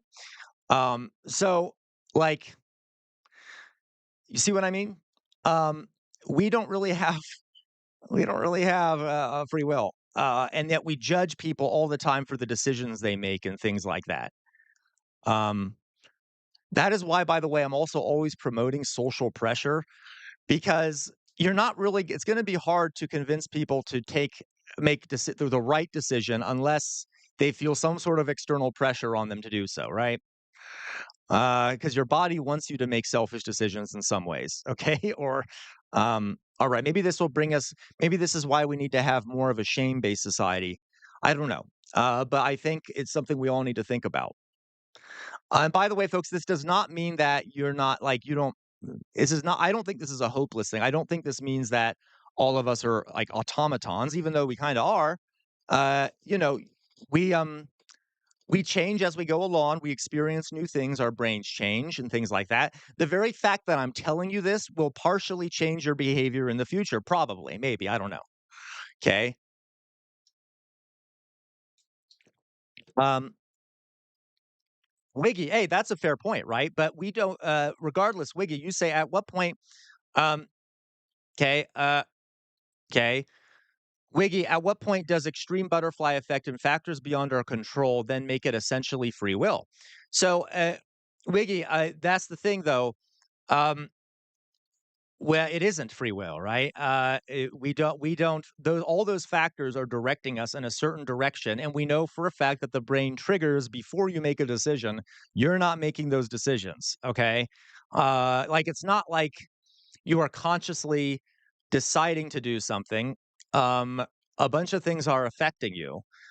And it's weird because it was only speaking of, you remember we talked about the bicameral mind theory? We used to, the Jane's opinion here is that it used to be that people thought they would hear gods in their heads telling them what to do. And so they didn't have this sense of they were doing things themselves. These days, we've kind of replaced the idea with God with, I decided to do that. Isn't that also just saying that the decision kind of came out of nowhere? Right? Like, you deciding to do something is sort of means that you're not an organism, right? Like your decision isn't, you just kind of came out of nowhere, right? It's not, there's all these things though that make that decision happen. It's not like like your decisions just popping out of nowhere. You see what I mean? It doesn't make sense really to say it was your decision. Okay, because the things you measure to, let's say you do make a decision, the things you measure to decide what you're going to do are all based off experience. Okay. Um, it absolutely is, Wiggy. No, Wiggy, you're not spamming, really, Wiggy. That's what we do here. I want to see you. I want to see your opinion, and I'm enjoying your opinion, Wiggy. So yeah, AI is basically our brains are essentially like an AI system. I'm not even joking. Okay. Um, okay, that's true, Matt Saga. You are okay. Yeah, I think it's just wrong. I also think you should be absolutely judged depending on the severity of the crime. That's fair, Hiyori. Why do you think it's wrong, Hiyori? So why do you think the theory that there is no free? Why do you think it's wrong? Uh, and guys, this is a theory I find fascinating, and I think there's a lot. I don't think this will become a common theory for long. Okay, okay. But the theory you are promoting is saying the same. We have no free will, no sense of individuality. I disagree, Mithril. I don't think it is. I don't think it does say that there's no sense of individuality, right? I love humans. I'm a humanist. That doesn't mean though that we are choosing our own decisions. I think humans are great.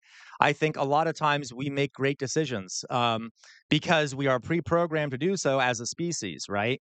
As a matter of fact, Mithril, I would say my theory is more optimistic than yours. And the reason I say that, Mithril, is because I'm saying that it is almost in humans' nature to make good decisions and to act in ways that are beneficial to others. But from another perspective, we could say, well, humans can be very, are bad. And so they have to choose to be good. Well, I would say most of the time humans are naturally good. Um, if you know what I mean. Okay. Uh, but this is so I don't know. It'll take a long time for this theory to ever become mainstream. Um, even though there's tons of science out there about it. The idea of free will, it was kind of started as a religious idea. Um, Yep. Yep, absolutely, Malzord, right? And that's big thing, like a lot of monks, like Buddhist monks and things like that. A lot of monks and stuff, um, 'kay, uh, are all about like, well, we don't really control this life. Like, why just, sit back and relax? Like, you're not gonna there's not much you can control here, okay? Which is true. Uh, of course we do global, okay? And I think this is a good thing. I like this idea. And I'll just think about it. This also means we got to learn to be a lot less judgmental of people, okay?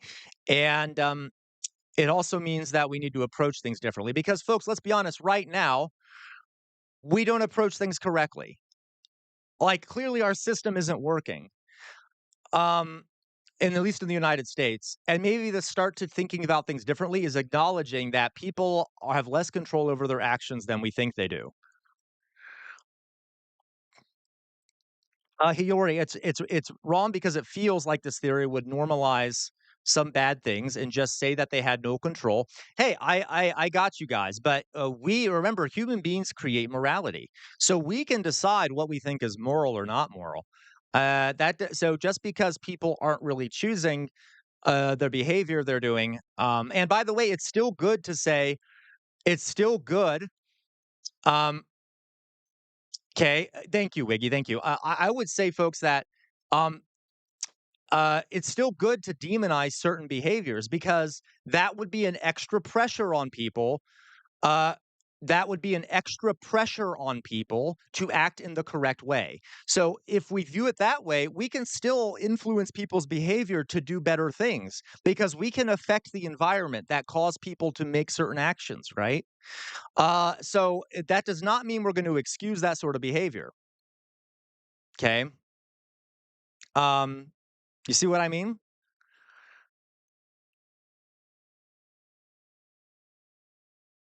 Let me see here, guys. I'm reading here. People have sexual urges, but people just don't act on them. You're correct, Hiyori. But remember what I said, Hiyori. So the front part of our brain, the front part of your brain, which is the prefrontal cortex, okay?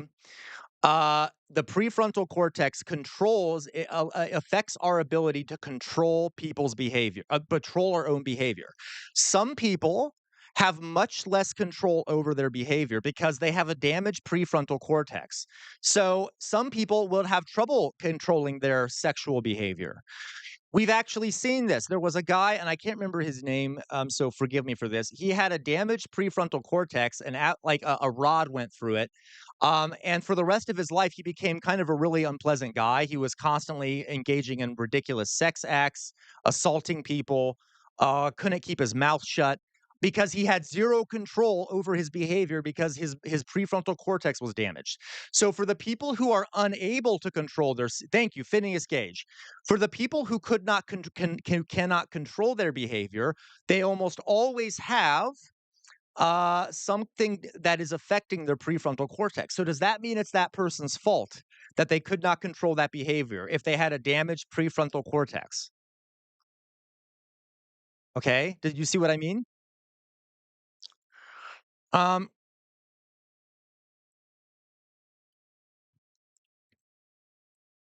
all right.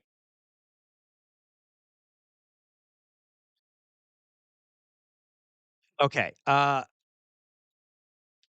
guys, I acknowledge that this is a very controversial theory, right? It's not controversial among scientists. I'll tell you that. Neuroscientists are basically decided on it, but it's kind of like when the theory of evolution. Thank you, Dolly Boy. It's kind of like the theory of evolution when that was initially um, okay. Uh, Uh, Hiyori, I am not saying that we shouldn't, like, for example, separate people from society who are dangerous and who commit massive crimes, but maybe we should do like a Norwegian model or like a Finnish model or a Swedish model where we don't really the prison isn't nearly as horrible for people. Okay. Maybe we need to acknowledge it as maybe like prison shouldn't be a place to torture people and it should just be a place for people to live separately from society. You see what I mean? Like, we don't I am not saying that we should acknowledge I am not saying we should acknowledge that we shouldn't protect people from people who are going to do dangerous things because guys, wild animals, right? Like if you have a wild animal uh that is doing dangerous things, okay? Like let's say you have a dog that continuously bites people. It would be stupid to be like, well, the dog can't control itself, so we're going to keep the dog and let it keep biting people. No, you're going to have to do something about that dog. And I'm not saying we need to euthanize people. I'm just saying like maybe put the dog somewhere where it can't hurt people, but don't torture the dog. Okay? It can't help it. It's just doing what it does. You see what I mean? I think we should view humans the same way. Yeah, meow, there you go, meow. Okay. All right. Um yeah, the Christie method, right? I can see this line of thinking dangerous. No, Wiggy, you're right. And I will say that's a really good critique, Wiggy. That is one critique I agree with you on for this theory. And we got to be super careful. And folks, I'm sorry, you got a lot of comments here, so I might be missing some of them. Um, uh, Forgive me, folks. I maybe I missed a lot of comments here. Um, that's okay, Hiyori. And that's okay. We can disagree, Hayori. That's fine. So let me see here. Wiggy says, I can see this line of thinking dangerous, especially if people think they can predict bad people based off seemingly. I agree, Wiggy. And this is where we got to be careful because if it's true, right? I think it's true. Scientists think it's true. That means that we got to be careful that um, I'll take a look at it. RK Nazari, thank you. Uh, we got to look at like we got to make sure this doesn't turn into like eugenics. You see what I mean? Because we don't want to make it seem like, well, people of certain genetic traits or people who have grown up in certain environments will be the ones that commit certain behaviors. Um, and I think my point here, folks, is that it isn't that simple. There are so many different things affecting behavior. You're not going to be able to make that determination. But regardless, we do need to be cautious that it doesn't turn into dehumanizing people. And I think that that isn't too hard. We can easily do that.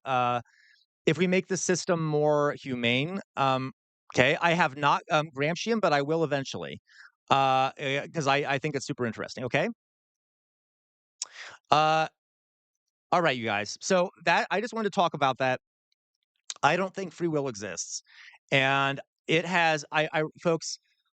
Yeah, exactly, Sir Bartholomew. And folks, I want to point out that if we, I recommend you don't have to believe this, but just as a matter of sort of an experiment, while you're out there in the world, why, uh, there you go, systemic free will meow. That's fair, okay?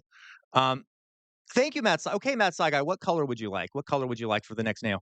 Um, while you're out there in the world, while you're reading the news, just look at it through the lens of if this theory is true. If the theory is true that we don't have free will, boy, does it change a lot of things out there and how we look at the world, doesn't it? It really, and you can start seeing how society might need to change if that is true. Okay. All right. Um, okay, light pink. I'll do pink. Okay. Thank you guys. All right, you guys. So there you go. That's my thinking on free will. I will post this book on YouTube. I mean, on our Discord. I have read a lot about this subject. I've read like 3 books about it. But this of the books I've read, this is my favorite one. I highly recommend it. Robert Sapolsky, Determined: A Science of Life Without Free Will. He also does a lot of other books. He does a lot of other really good books. Uh, but there's a lot of great examples in there. I gave you some of them. Some of the studies, tons of studies in there. So there's tons of evidence backing it up. So just something to think about. Okay. Mithril, I'm going to ask you, Mithril. You know I love you, Mithril. I was going to ask you. So, do you think animals then are lesser than humans, or do you think animals have free will also? Just a question, Mithril. Do you think animals have free will? Do you think animals make decisions based off their environment? Uh, okay. Anyway, so just something to think about, folks. Uh, okay, guys. So Okay, so that's fair. Mithril, that's fair. Okay, then that I have no. Then my critique fails if that's the case. Okay, as in I can't critique your point of view if you have a consistent point of view, which you do. Okay, so animals have free will. All right.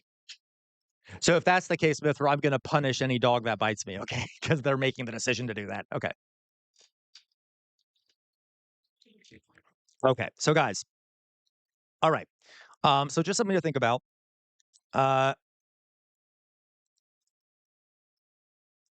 uh By the way, folks, I also think this is good. You know why? Because it also means that um, we are all equal as humans, right? It's not like anyone is better than anyone else. No one is like particularly special compared to anyone else. We're all a result of our environments. Just because one person is successful and another person isn't, doesn't mean that that person is better. Um, that's fair, soup cheese. Okay, like we're all the same, right? Like for example, why am I the one sitting in this chair and all of you are the ones watching me?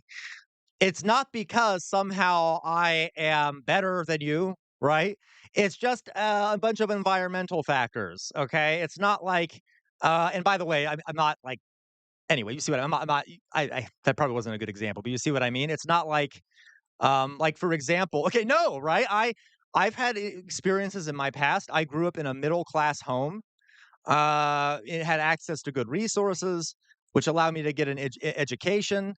I've had mental health issues, but those mental health issues have been treated because I've grown up in a middle class household. You see what I mean? Like, um, okay. I've had access to resources others haven't. And I have ADHD, which makes me kind of crazy, but like in a good way. But anyway, so like, but that doesn't mean that I am better than anyone. It just means that you see what I mean? Okay. I'm not watching you see or I'm baiting my I know, I'm sorry, Mithril. You know I love you, Mithril. I know I love when we disagree. We have great I learned from you too, Mithril, by the way. I knew how to cheat on my SATs. Right. Okay. Um, okay. All right. Uh Hey, it's possible. Okay. I am not better. Okay, you know what? Okay, I shouldn't have said that. All right. All right, you guys. So, let me go on to the next thing here. Oh yes, I'm sorry, Matt Saiga. You wanted orange. Oh, sorry, you wanted pink. You wanted pink. I forgot to do the pink. So I'll put the pink on, and then guys. Okay. I did say I would do a GeoGuessr, so let's do that. And then I have a video to show you after that. Uh,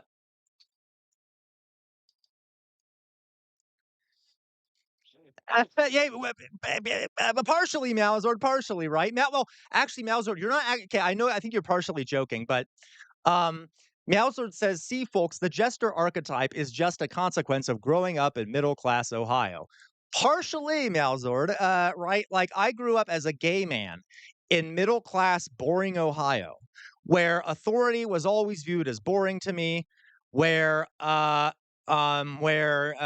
always felt suppressed by this like constant smile, authority.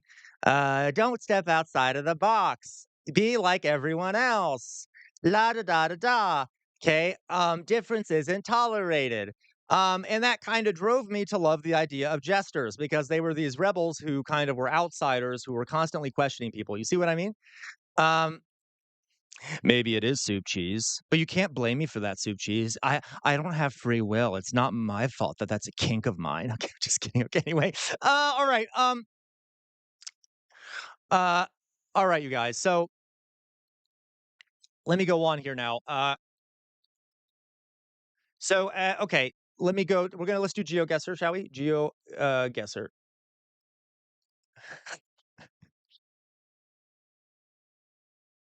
And by the way, so we need to balance out, of course, the idea of free will with the idea of protecting people from the actions of others. Okay, so let's do GeoGuessr. I wish is there a way I really want to figure out a way to do a game, like the game version where I can actually I don't know what's happening here. Give me a second. My thing is going crazy. Meh.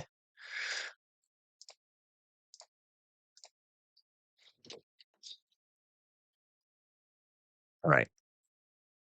Okay, guys. So where are we? Where are we? This looks like have we been here before? This looks familiar. This looks very familiar. You know what? Let's go. Let's start over. This looks very familiar to me. There we go. We'll go here. All right. Um, I'm gonna skip. I think we've done that one before, folks. So here we go. All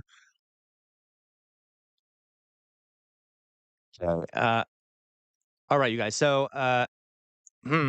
What do we think, guys? It said, no, this doesn't help. 1578.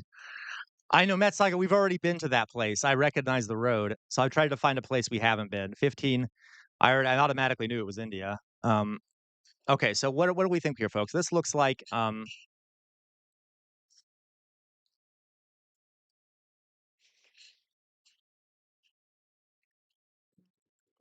okay.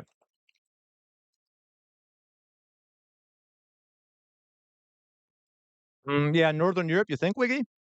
Do we think Northern Europe? It might be Northern Europe. Sweden, Ida. You think Sweden? If we can find something. Oh my God, look at that. That's beautiful. That is beautiful. I don't know. This could be a lot of people. You think it's really, Sufis? You think it's Wisconsin? Okay, but there's a sign. There's a sign. Let's see. What language is it in? Mm, Hamari? Kilometers. So it probably is Europe. Whoever said that first. Yeah, not America. Hamari. I don't know what that means. Does anyone know what language that is? I don't know what language that is. I would have to see some, there's a word. Here's something up here. Humarinen? Humarinen? Okay. Finland, Ida? Okay. Actually, it could be Finland. It kind of looks Finnish. Oh my God. Whoa, look at that. Guys, look at that transition. Look at that transition. Look at that. Like one season, next season. Oh my God, that's so cool. Okay, guys, we'll do Finland. You're right. This totally Korovantai. This does look like Finland, doesn't it? I think I agree with Ida on this one. I'm just trying to see if we know where in Finland it is. Hummonvarte. There's like a okay. You know what? Let's just look over here. Finland.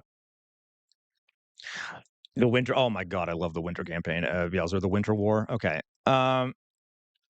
Yeah. This okay. Humvarin. I don't know where it would be here. Up north from Helsinki. How far up north from Helsinki do we think?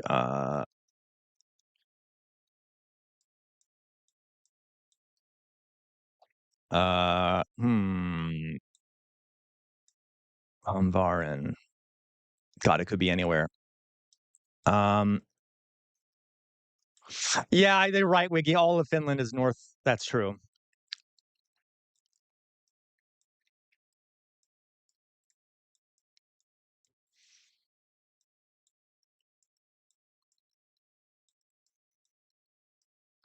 Near oh yeah, Hamari. Where the hell is Hamari? You know what? Should we just take a guess here? You just want to take a guess and say randomly up here? Windhelm. Oh my God, please. Yeah, we could be Winterhelm, Winterhold, or Windhelm. Very true. Okay, let's just go right here. Uh, or let's go over here. Look at all this. I'll go right here. Guess. Okay, well, that wasn't bad. That was 41 kilometers. Not bad, not bad. Okay. Oh, there's Hunmarin. Okay, it's over here. All right, Hunmarin. Okay. Let's go to the next one, folks. That wasn't so bad. Oh, here comes the pretty music, everyone. Oh, how cute. How cute.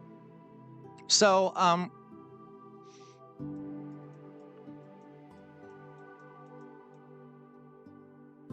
Green Hill Road. Okay, this could be the USA. It could be the UK. It could be Canada. Let's see here. Green Hill Road. Oh, isn't this music so lovely? Isn't this great? You know what? I think I need more painkiller. My mouth is starting to hurt. So give me a second. 1 second, folks.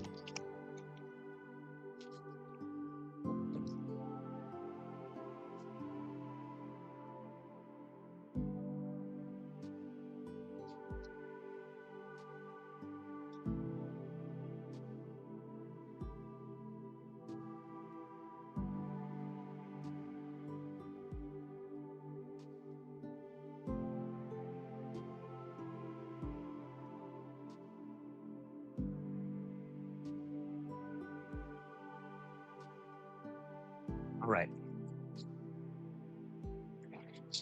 Okay.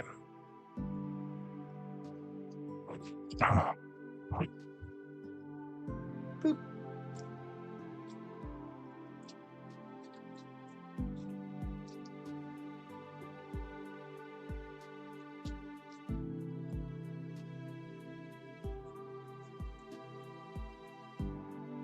All right, you guys. So, let me see here. Oh, I know I forgot to put on that makeup. So what do we think, folks? Where do we think this is? Scotland, Ida? Could be. This is beautiful, though. Jesus Christ. I went on this road. Oh, is that so, Hiyori? You think this is the UK? Do you think it's in Scotland, Hiyori, or somewhere else in the UK?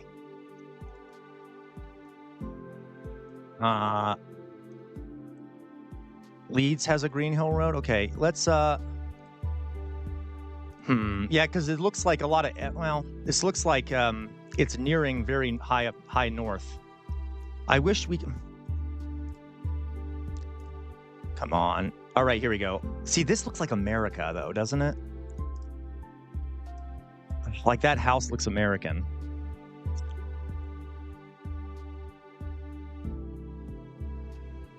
No, I don't know. What do we think? Does that look American to you all?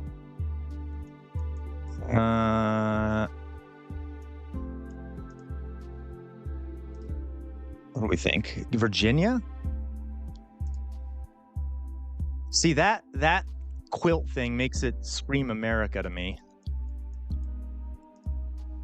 We got a lot of quilt people here. Are there any flags? I mean, come on. If it were America, I feel like we would have seen a flag by now. Here we go. This looks like an American sign because it's green, etc. Yeah, right. You think New England, Wiggy? No exit. I guess we can't go the McDonald Road. That's okay. Oh, great, a dirt road.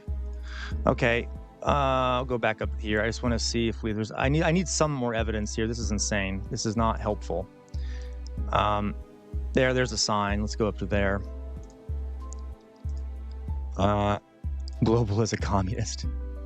Yeah, I agree. Like there's a lot of evergreens, which could be a sign that it is New England. Alma, Dan Fraser Road. Where's Dan Fraser from? I don't know.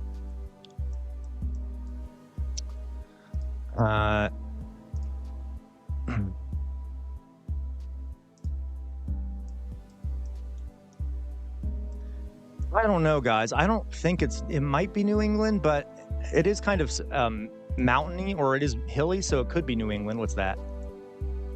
Durham, North Carolina. North Carolina. 10 by, though Durham could be anywhere. Let's say North Carolina.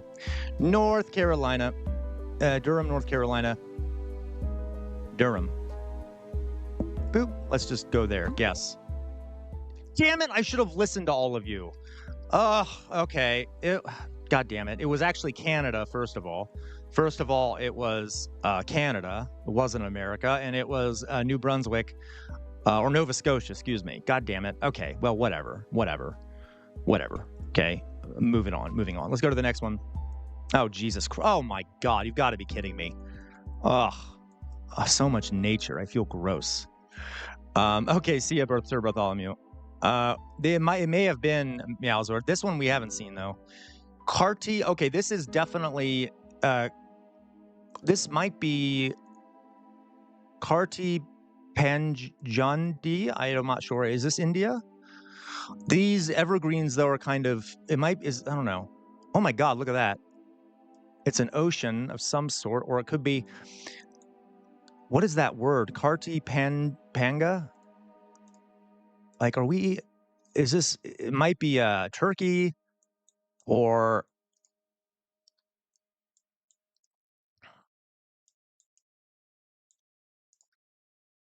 Greece or Karelia? Maybe, Wiggy. Very possibly.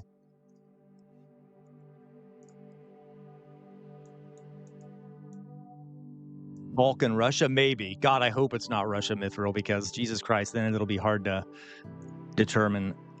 Okay, but this, I kind of want to go down. This is just a lawn road in the middle of nowhere. Soil doesn't look very agricultural. Channel my inner compass global. How the hell could I? Oh, I know. That's what I'm thinking. Trump failed. Is like there's not much good soil up here. It looks like it looks pretty rocky, stony. God,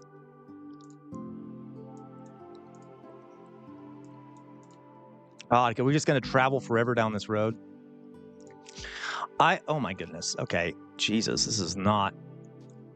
Oh, this is pretty. Why is this whole house covered? Why can't we see anything on that house? Okay, God damn it, that doesn't help. Can we confirm that there is a sun? I don't know. You think Germany, Wiggy? I don't know. I can't. I don't know. I need some kind of evidence, though. All these evergreens, like this looks like the steppe almost. Maybe it is Russia. It might be Russia because of the. What's that? Is that like an old pile of stones there? I don't know. God, okay, we're not going to see something for miles. Jesus Christ. Okay, here's an ocean, of lake or something. This is not going to go easily. Okay, guys, can we just make a guess here? Do we want to take a guess about where this is? I have no idea where we are. None. Zero. Like literally no idea. I mean, I would say Turkey just because, I don't know. Yeah, too flat for Afghanistan, that's for sure. I'd say, okay. Okay, let's do Russia, I guess. We can do Russia. Someone else suggested Russia, but like, I don't know. There's a house, so let's go see what that house is. I'll trust my gut, but first let me go up here. I'm going to see what this is. So wait, Kerala, Soma. All right. Yeah, I think it's Russia. I don't think that doesn't look like Kerala does sound like a Russia thing. It doesn't sound like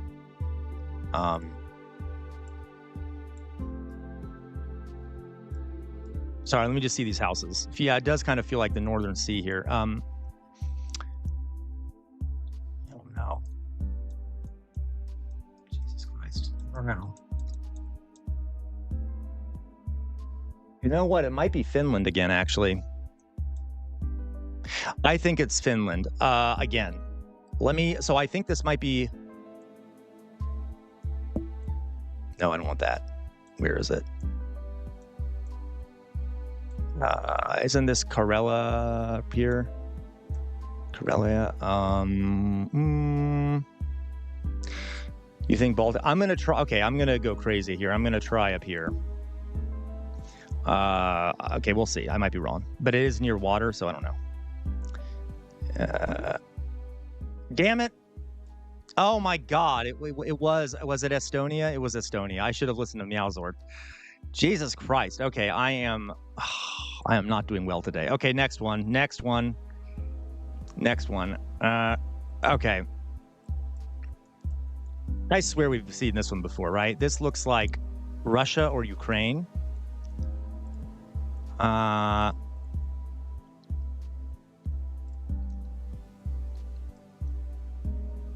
These cute little houses. Everything is still intact, so I'm guessing it is not Eastern Ukraine. Let's see here. Podyedsk. Yeah, this is probably Ukraine. North Canada. You think this is North Canada? Are you crazy, Meowzord? You hallucinating over there?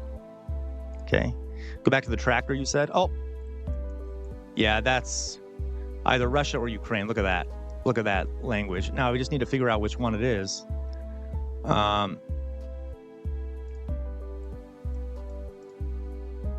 Okay.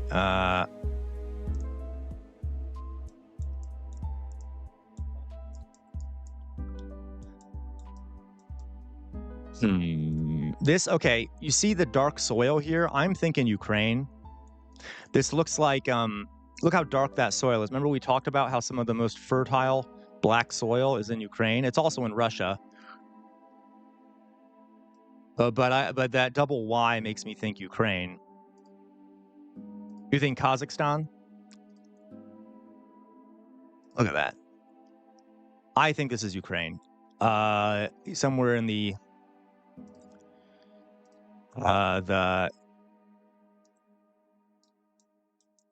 fertile region here. Okay. I'm gonna do Ukraine. All right, let's see here.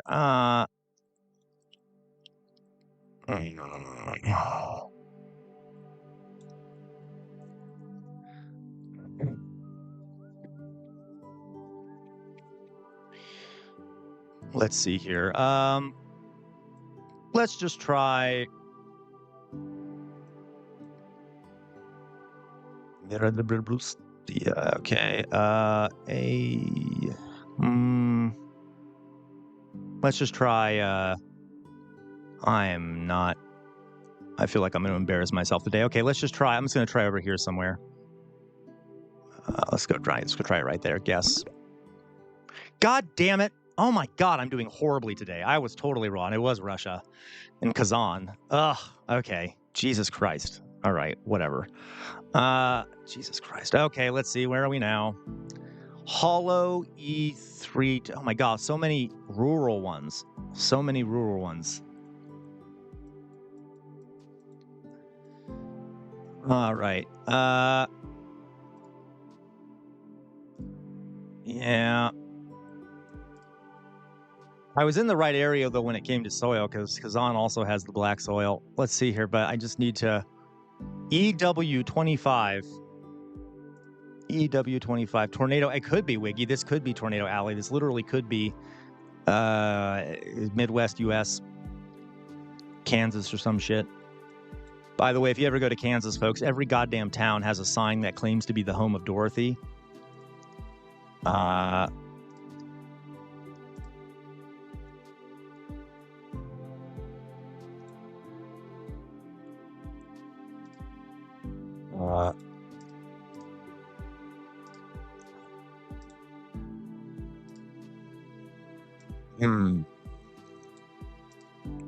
don't know. I'm going to guess.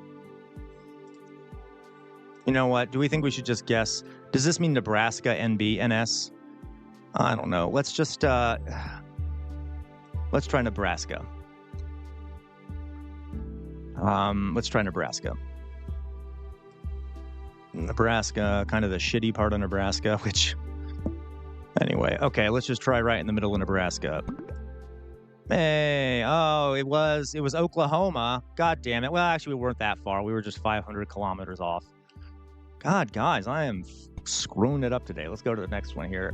All right, let's go. Here we go. Ooh, I like this one. La televisión es un arma. I shouldn't try and pronounce that. I'll embarrass myself.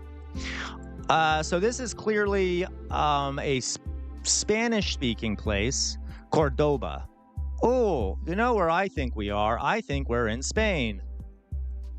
I think we're in Spain. We got a place called Cordoba. It's Sugan, well, or Mexico, but it looks, well, maybe not. You think southern Spain, Wiggy?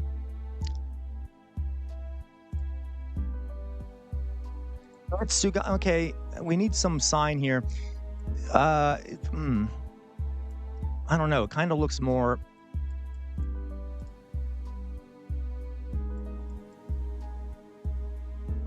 Palm trees, deal. Well, that doesn't help. That could be all right. But see, Itsu, whatever this road is, kind of sounds like a Nahuatl name or like an Aztec name. Like I can't. So I'm having trouble telling if this is North South America or Europe. It might be Mexico. No, this is totally Mexico. This name right here is a native name. Cocacha. Yeah, this is totally.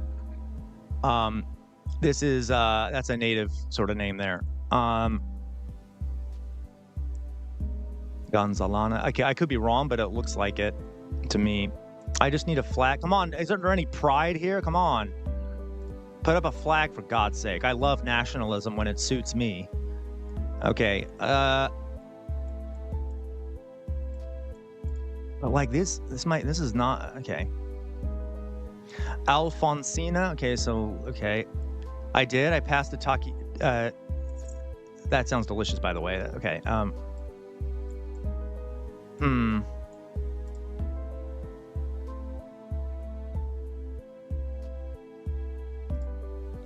Does this truck say like where we are on it?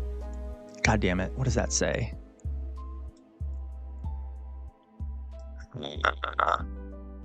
Corralón Campos. That doesn't help me at all, does it? Nope, doesn't help me at all. One goddamn bit. La Calera, Cordoba. See, that could be goddamn Spain, though. Like Cordoba. All right. Let's look at the back of the truck. Yeah, I'm gonna real fast. I'm gonna see if there's anything interesting on the back of the truck. Nope. Oh. What's this say? Ashima Estudo. I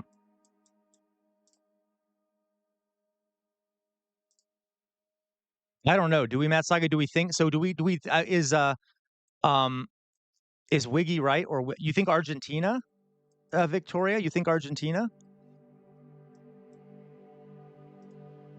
Because that would make sense. Kind of as like a mix of European-y and. Come on, where's the pride? I need a flag. Okay. Right now I'm siding with Victoria because I'm biased, or because I'm discriminating because Victoria is from South America. I'm guessing she would be right, but I'm going to.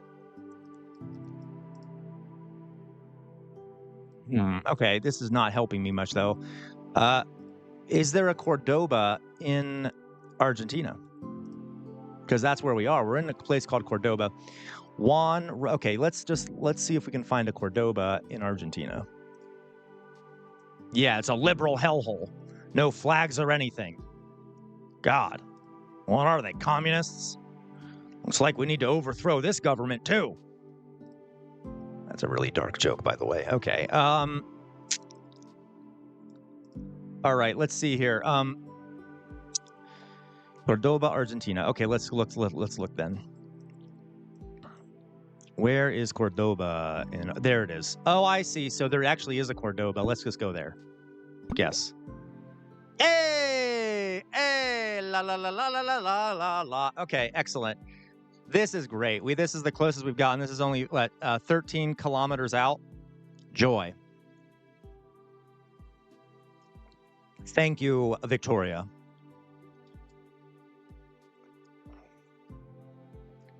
Okay. Um, let's go here. Thank you, Victoria, as always. Okay. This is why we need you around, Victoria. Okay. All right, here we go. This looks like the UK. Am I wrong? Now, I need to look a little more, but it kind of looks like the UK to me. Maybe not. Maybe not. Automatically, the name ruins that. Kemp Gislan. Okay.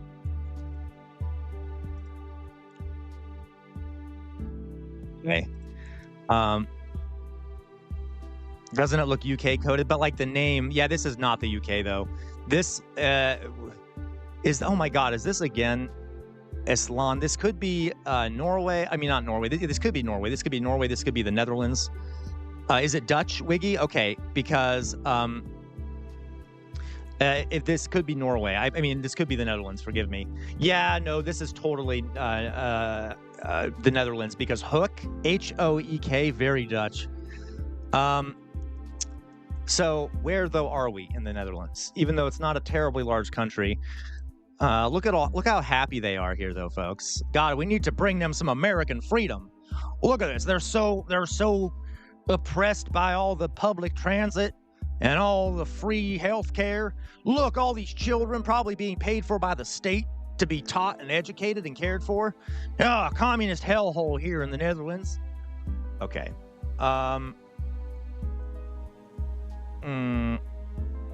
Look at the beauty here. We can't have this kind of beauty. All right. Goberstoke.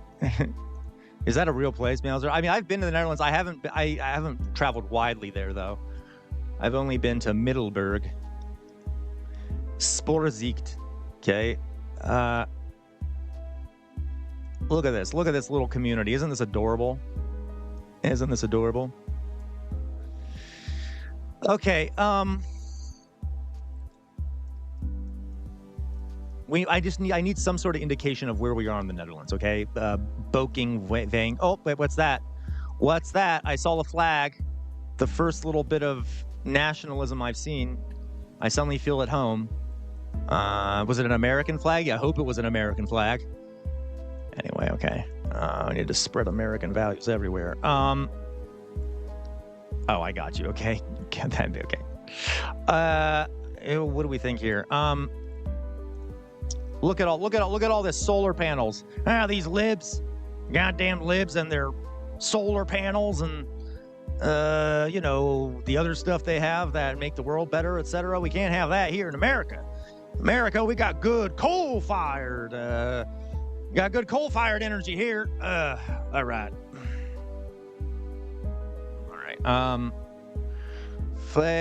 What's that say? Go to the station. Fietspad. I don't know what that means. Where is the station? Did I go by the station? Jumbo. Okay, we'll go up to the station. I think there's definitely a train station somewhere here.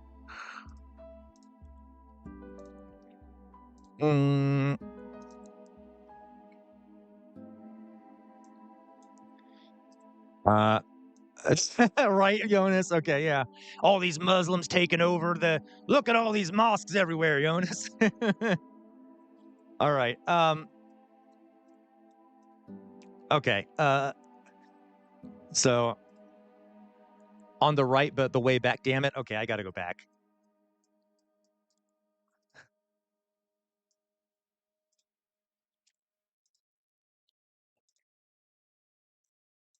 All right. Oh, God damn it. Damn it. Where am I? Okay, we'll go back. I think I'm going the right way. Am I going the right way? Jesus Christ, I hope so. Okay. Oh, look, we're in the center of the town. Isn't this adorable? So I may have completely lost where this damn thing is. I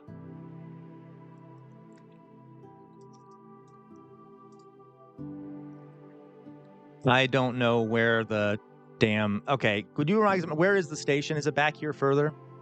Try the roundabout.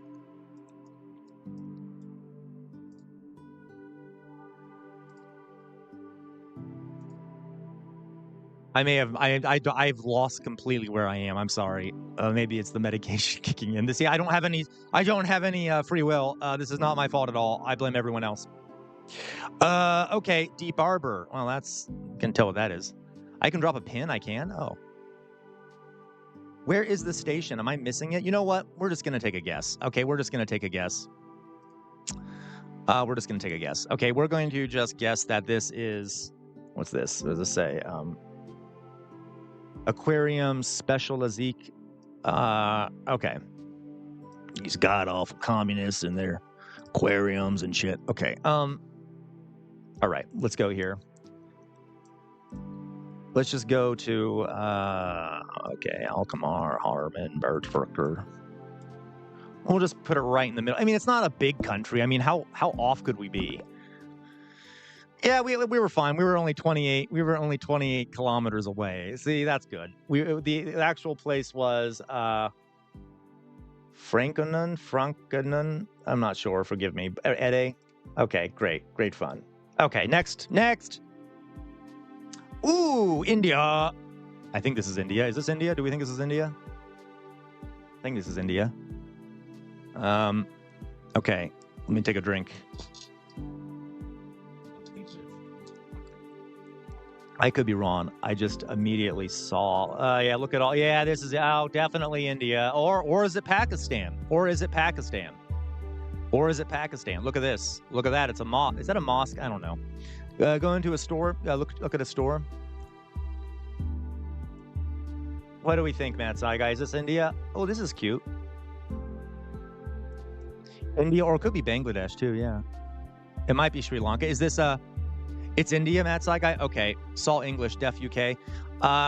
Well, I'm gonna guess that this is India. Now, do we know where in India this may be? West Bengal. Okay, so the east part of India here. Let me see if I can. Damn it! I'm trying to. All right. Aw, look at that little kitty. Okay, all right. Jesus. Look at what capitalism has done to India. Jesus Christ. Well, that and imperialism. I just noticed all these shops that have nothing in them. But anyway. Okay. Looks like Detroit. Right, let's see here. Let me see here. Right, apparently, Dolly Boy. Yeah, partial English. That's probably the colonial influences there of the English. West Bengal. I don't know. I want to be more specific, Matt Saigai. I want to be more specific. There's the Indian flag. What are these? What are these? Are these a bunch of Hindutva people over here with this Indian flag? What is this? Okay, I'm just kidding. It's just it's just okay. You guys can't read the signs. That's okay. I can't read them either. I don't speak that language. Is it Hindi? I don't know. I can't speak that language. There we go. Okay. Gulabag Purba Bardhaman. So I'm sorry, it's Bengali. Okay, gotcha. So we'll just go to Bengal. Okay, we'll just go to the Bengal part of India here. So let's go over here to West Bengal. You said West Bengal, right? West Bengal. We did see. Where do we think though? I don't think it's Kolkata. It might be Kolkata. Could be Kolkata. Maybe we just put it right here in the middle and just guess. Somewhere near the border. Okay, with Bangladesh. Let's just go like on the outskirts of Kolkata. Bardhaman district, you said? Okay, now if I can actually find the Bardhaman district of Calcutta, that'd be perfect.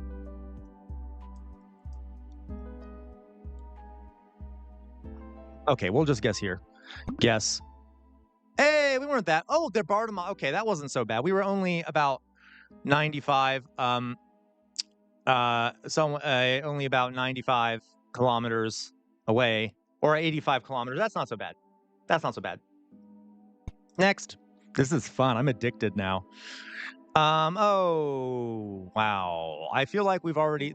are we back again in Russia? Gee, I hate Russia. Not the country of Russia. I mean, I hate that it's so large. It's like whenever it's in Russia, you could be in the right country, but then get like no points. Okay, we see the black soil. Okay, You know what? We're just gonna take a guess here. Let's say Kazan again. Why not? Kazan, done. That was closer to Ukraine. Next. All right, where are we now? There we go. This looks a little different. Okay, this looks a little different. We got the name of this road is Antonio something. Antonio. Look at all the dirt coming out of the back. I mean, that this little vehicle is coming up. Is this Italia? Are we in Italia? Do I get to see some attractive Italian men? Is this never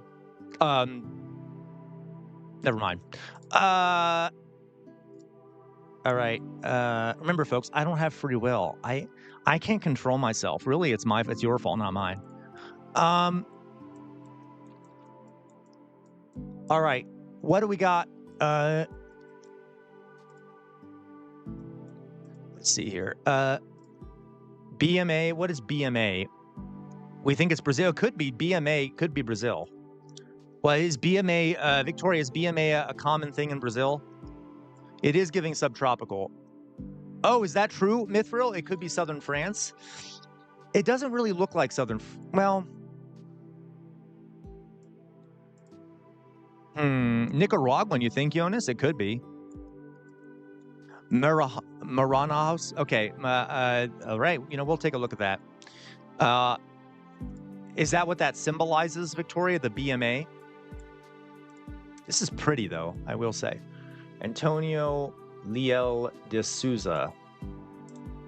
Come on. We just need I just need to see a Brazilian flag. Just give me a Brazilian flag.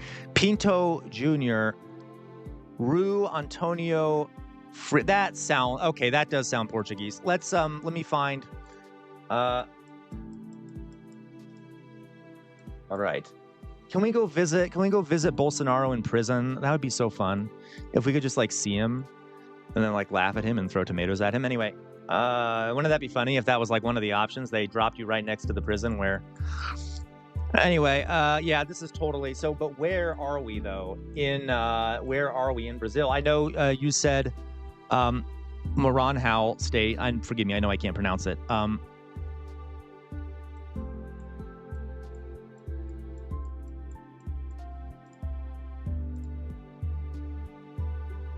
But where? Because it's a big country. It's a very big country. Hotel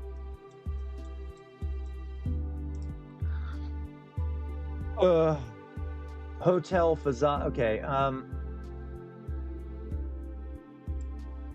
Okay, well, let's just go to Brazil here and see if we can't find Maranhão. Here it is. Okay. So where do we feel like we are here? I'm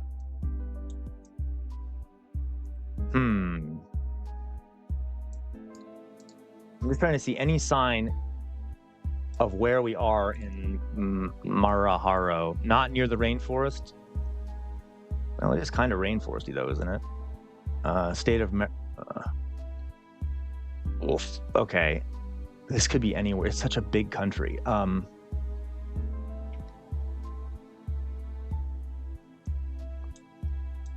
I don't know. I'm kind of feeling like. Where are we thinking? What was the name of that street we were on at the beginning? God damn it! If I could find that, that'd be very helpful. If we could find the BMA 001. BMA 001. Oh, this will help. It might not. Am I even still in Marano? I'm not. This went way too far. Okay. Okay, you know what? We're just going to guess. We're just going to take a guess here. Let's just take a guess. Let's say we are right in the middle of the state. Guess. God damn it. God damn it. Opposite side of the goddamn country. Ugh. All right, we're in the state of what, Sao Paulo? Okay, and yeah, it is a big country, Victoria. God damn it. I blame you, Victoria. I blame you. Okay, no, you were right. Okay, you were just kidding, Victoria. But hey, at least we were in Brazil, right? Jesus. Okay, guys, one more. We'll do one more. I'm addicted to this. One more. One more. All right. So, yeah, for fuck's sake, Victoria. I'm just kidding. You know I love you, Victoria. I'm messing with you, okay? All right. Okay, here we go. This is Carré de Iluva. I don't know. This is pretty. This is Europe, I'm guessing. Shame. It's okay, Victoria. It does look like Italy, doesn't it? De Colonia, or it could be Spain. I oftentimes get mixed up between Italian and Spanish. I know I shouldn't, but I do. It looks pretty though. Barcelona. You think Barcelona?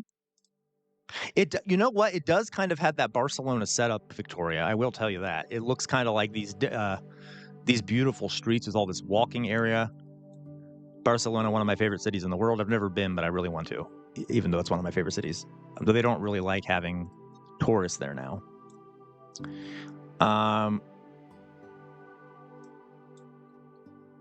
Catalan? Okay. That would make sense then. So it is Barcelona. Let's just see if I can find where exactly we are in Barcelona.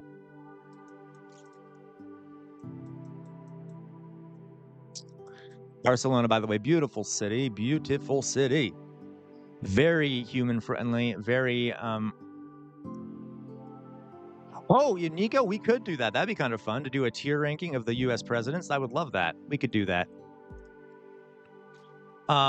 Victoria, I'm jealous. How dare you, Victoria? Do you want to switch places, Victoria? You can come live in the U.S. and I'll come live your life in Brazil. Aren't you excited, Victoria? Doesn't that sound fun? Okay, anyway. Yeah, it is, Victoria. Oh, I know, Victoria. I am aware. Okay.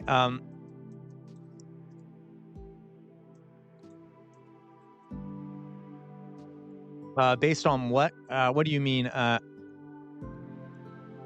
Yeah. What do you mean, Hiyori? Based on what? What's based on what? You mean, yeah, absolutely, Nico. We would do that. It'd be kind of fun. Let's see here. So,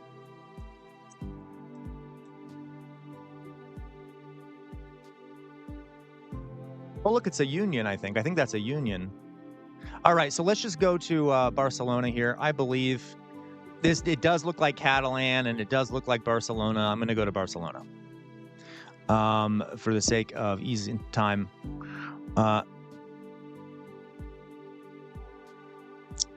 Yeah, and hey, in your defense, Jonas, like there's been a lot of anger in Spain at all the tourists coming there, even also American tourists. And there have been campaigns where they use water guns and spray them at tourists to make their lives miserable because they're so sick of all the tourists coming to the cities. Okay. All right. Yeah, we weren't that far. We were about 4,000 meters out. That's not bad at all. And it was absolutely in Barcelona. Thank you, Victoria. You saved yourself. Okay. You saved yourself. Victoria. Okay. All right, guys. I'm going to put up my face.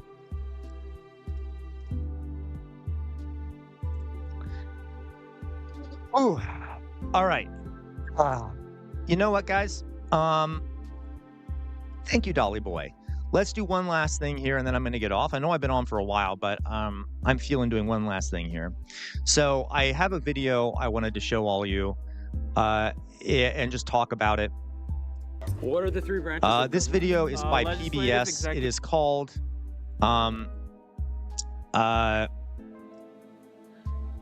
Why Do So Many Americans Not Know How Their Government Works? And I haven't seen it, but it looked fun to me. Let's just watch it. I'll make some commentary, and then we will, and then I'll get off, and I will come back on later because we've made enough to do the late night stream. So I will be back on later. All right. So let me thank you, everyone. Oh, thank you, Dolly Boy, for that donation as well. Thanks. I forgot to eat my gross boxed mac and cheese because I'm gross. But it's nice on my cheese. In fact, it's probably like 80% microplastics. Hiyori, I typically come on between 7 p.m. and 8 p.m.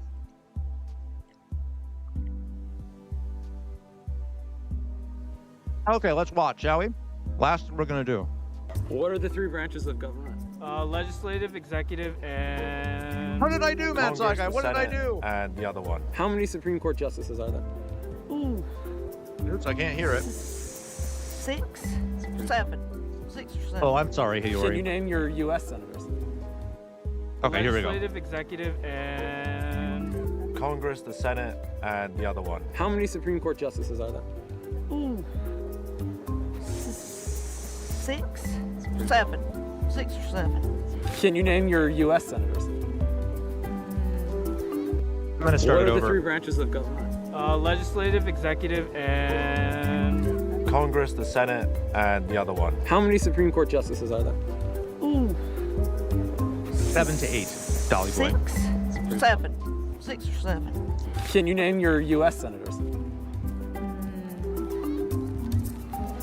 No. No. I think it's Dwayne Johnson. The Rock? The Rock. The Rock. Oh my God! By the way, guys, wait. Would you like me to do it earlier? I'm getting a lot of comments asking me to do it earlier. I could do 6. I could do 6 to 7, and I know the reference there. Hey, 1 second. I'm not here to mock anyone. There are plenty of social media accounts that do that. Don't But I you dare, am curious Doug. why more of us don't know how the government works. It's like our smartphone. We depend on it for almost everything. But like government, most of us have very little knowledge of how it works on the inside. Which is weird, because like your phone, you pay for the government.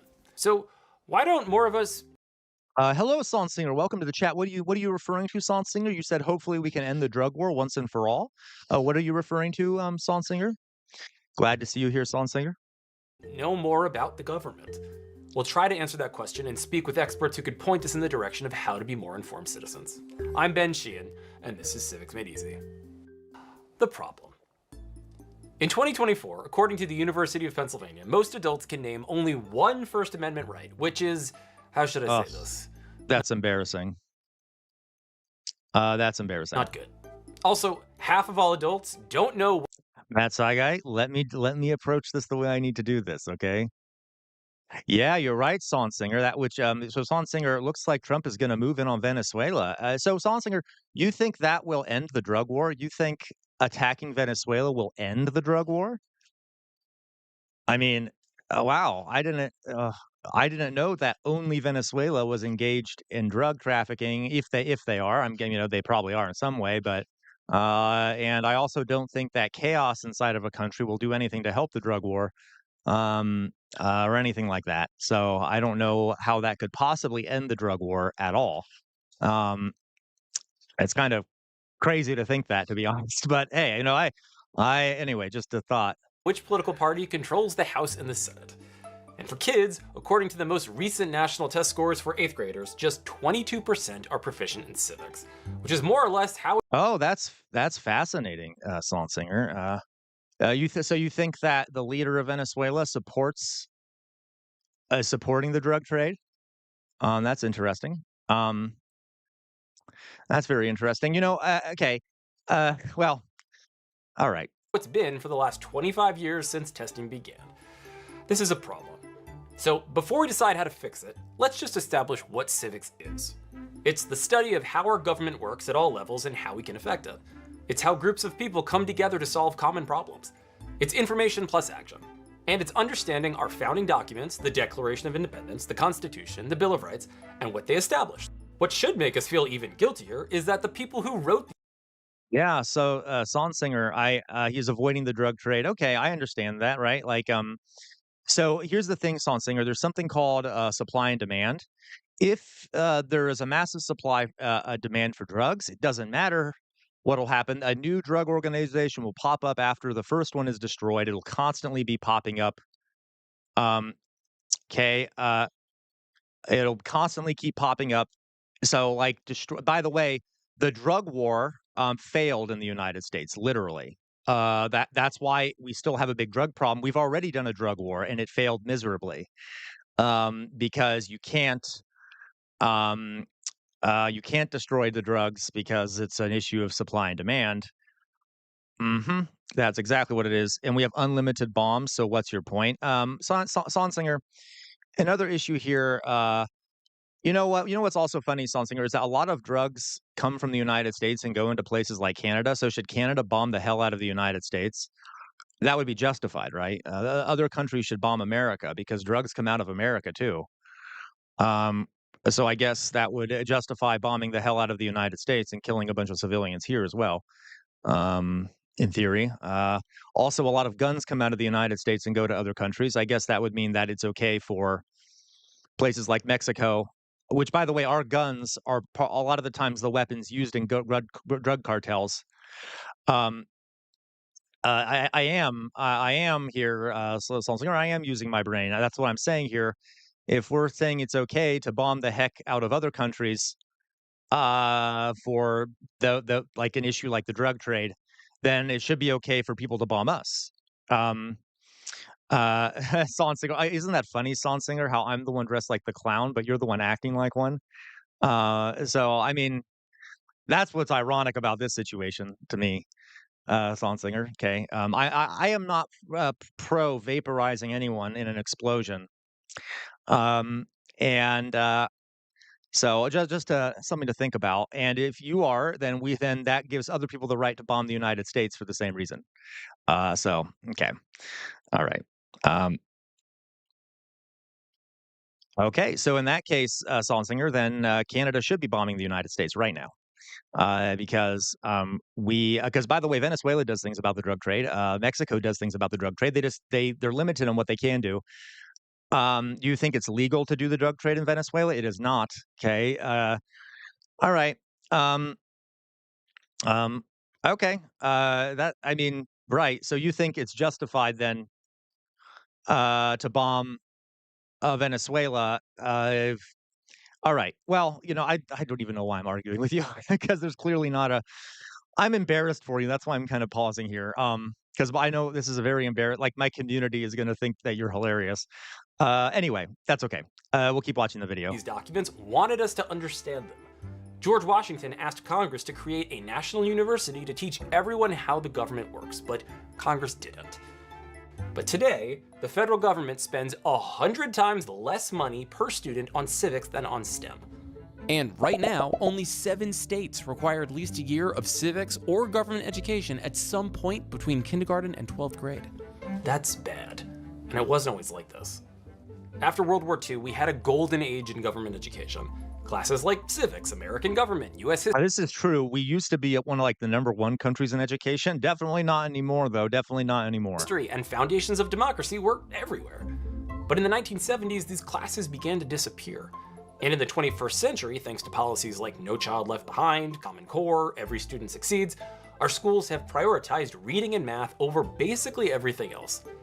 The result is that we're not giving people the tools they can use to make the government actually work for them. You've got a country full of people playing the game without reading the rules and wondering why every move feels like such a struggle. So, what can we do about it? There are some nonprofits like iCivics or Generation Citizen working to make civics more of a priority in our schools. So, I sat down with the head of one of those nonprofits, Dr. Donna Phillips, who runs the Center for Civic Education. How do you get kids to care about civics? We get into the problem. This is interesting. This is a big issue, right? We need to Sonsinger, you can't Sonsinger, you can't kill the top leadership with bombs without killing innocent people. That would be impossible. And also, who will take over, by the way, Sonsinger, after if we were to kill Maduro, what would happen after he dies? Who will take over? Because your argument has been used in multiple cases, Sonsinger, multiple cases. We tried that in Iraq with regime change there, tried it in Afghanistan with regime change there. We've tried it in multiple places, and it's always been a humiliating failure. So good luck with that, Sonsinger. Good luck with that. Okay. Great. Of only asking, why don't we know enough about civics? It's just like saying to someone on the street, what is the powerhouse of the cell? Come on, don't you know that's the mitochondria? Why don't you care, right? We don't care about these things unless we're going to actively... Guys, here's a quote for the month. This is a quote from, you all will find this amusing. This is a quote from Sonsinger. Iraq was a raging success. Oh my God, the comedy writes itself. Okay. Anyway, moving on. Use them and see how they benefit not just ourselves, but our communities and everything else that's important to us. I want to talk about civics as a partisan issue. Do you think that different political parties or ideologies have a different understanding of what civics is? Politics is not a bad word. It's the ongoing debate of what is the common good and what is the best way to achieve it. We want to make sure that teachers can have those political conversations with students. They don't have to be partisan. Yeah, no, this is really cool. Okay.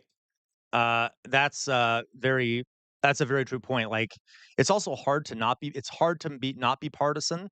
You have to be though. But yeah. I mean, you don't. I'm sorry. You have to not be partisan, but it's really hard not to. To make things interesting, it's hard to not be partisan. Okay.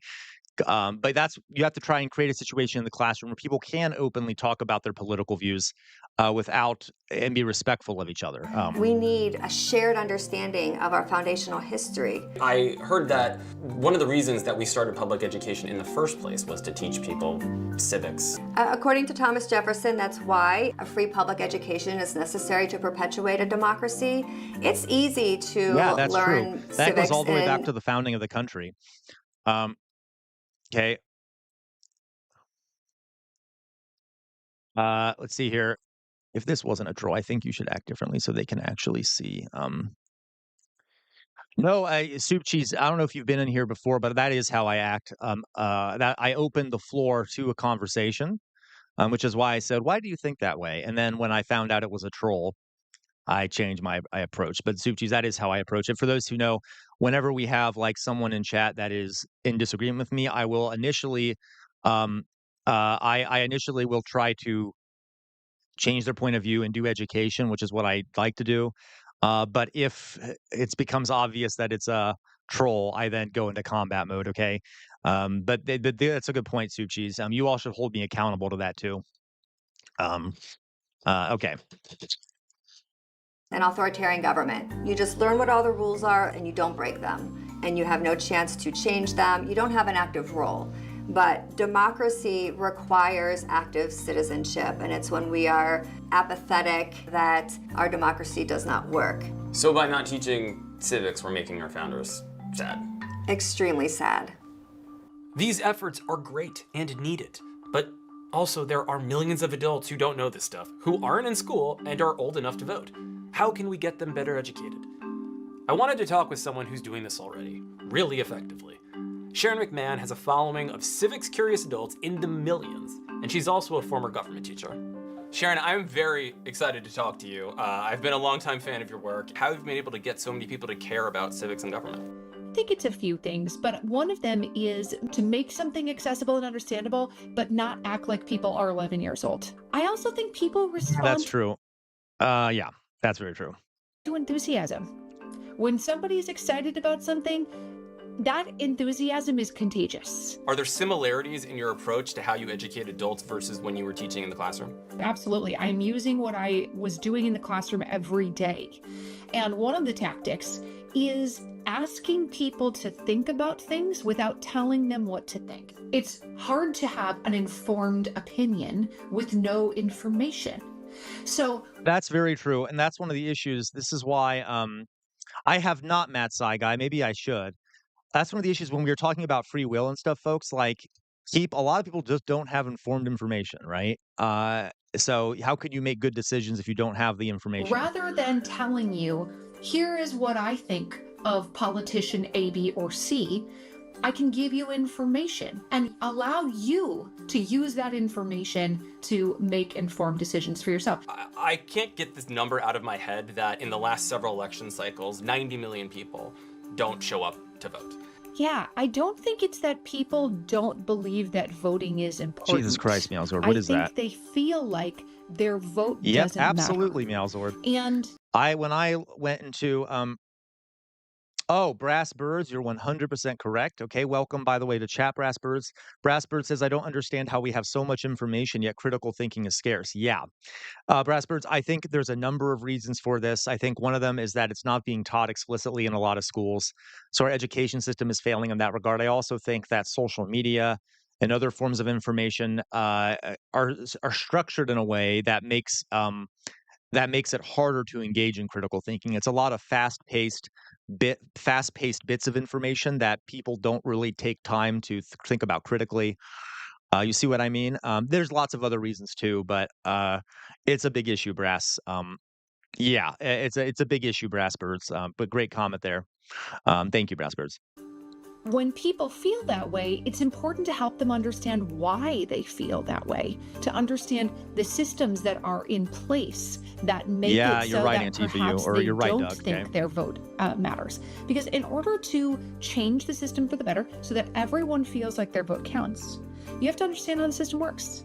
I think if you told people, listen, you're going to cast the deciding vote, so you better show up, I think that person would show up.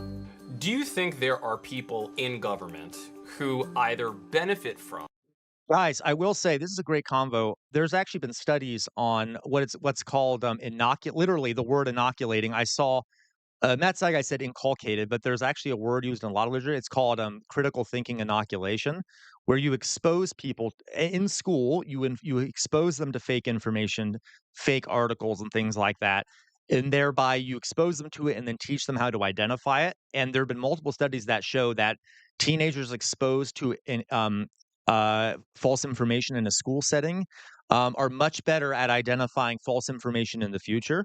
So there are ways to teach critical thinking that are very effective. One is that you expose it to them, you expose people to false information in a controlled setting, and then teach them how to identify it in the future and things like that. Kind of like giving someone a vaccine with a weak version of a virus in there. Okay. or perhaps don't even want us to know how it actually works? Probably. Yeah.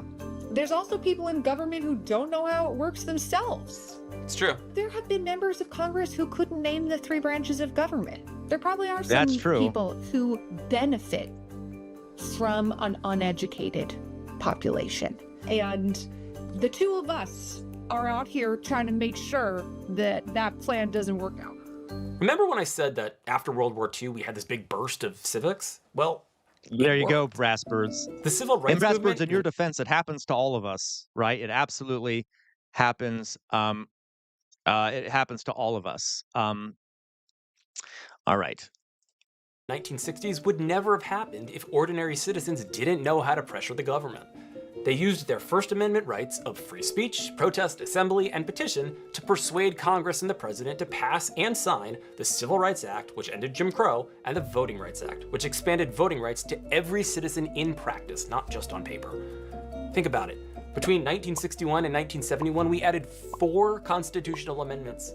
To put that in perspective, we've only passed 1 constitutional amendment in the past. By the way, half folks, century. we still got And those 4 amendments were consequential. 6 nails like that need to be allowing painted. DC 6 residents nails that to need to vote be for painted. If president, anyone wants to, banning poll taxes, if you which were donate, you get to payments choose the required color by of some my next states in order nail. to vote, which disenfranchised those I forgot who to couldn't paint the afford to cast one a ballot. orange. We fixed There you holes go. in our Constitution. Like, what I'm happens sorry, when there's a pink. vacancy for president and vice president? Believe it or not, before that, we just kind of winged it. And Yeah. people 18, 19, and 20 years old got voting rights protections. During the Vietnam War, they protested, not just over the war, but over not being able to vote for government officials who instituted a draft and sent them halfway around the world to fight. They knew the rules of the game, weren't Oh happy yeah, you're with right, the Dolly status Boy. What quo, color would you and like, took Dolly Boy? action Because to then we change get things. 5. We only need 5 more. So what color do you want? We got red, purple, gray, pink, orange, and green. Okay. That's civics.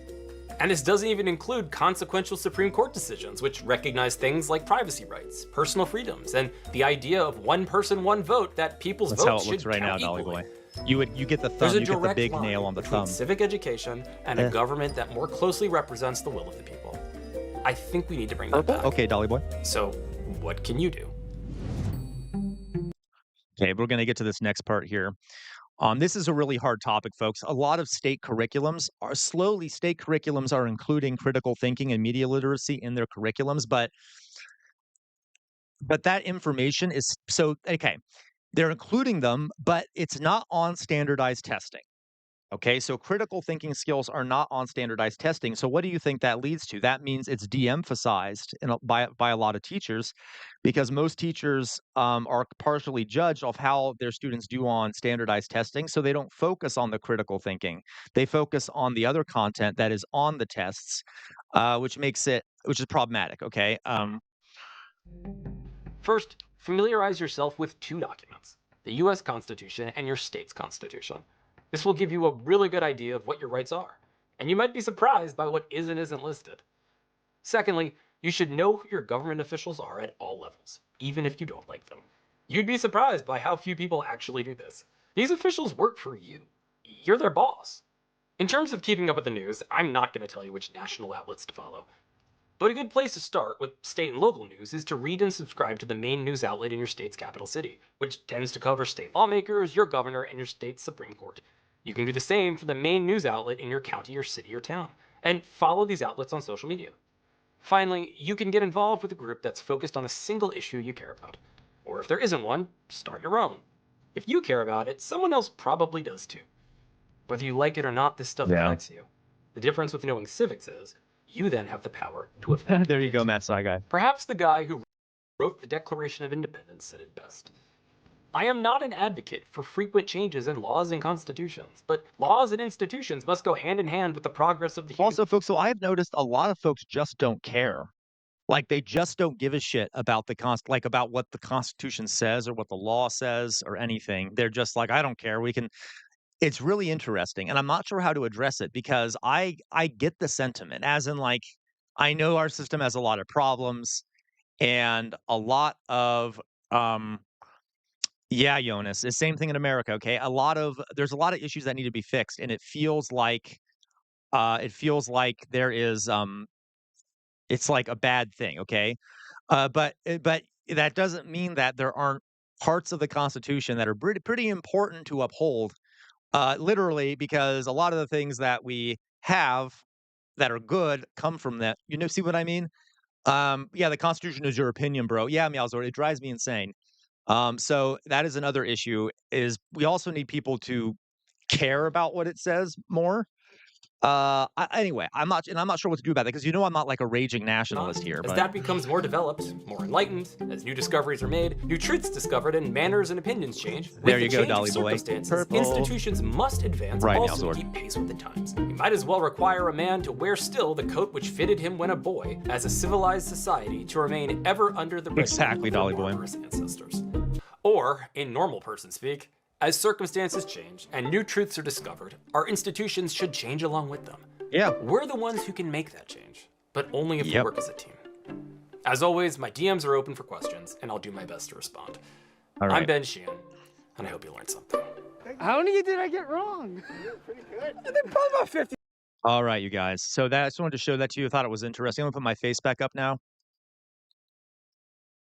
All right. Okay, guys, how's everyone doing out there? We got one full hand painted. Thank you. We also got the face paint, and then later we are going to have a Jester After Dark. So thank you everyone who donated today. I'm gonna get off for now because I think I have run my day has run its course. Let's put it that way. And a few things here. Thank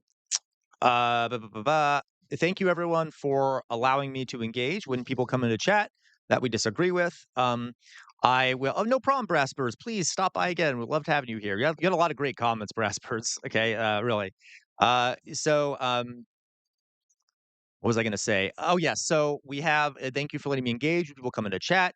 You all know that when someone does come in the chat that disagrees with us, I will try to engage with them. But as soon as that falls through, we.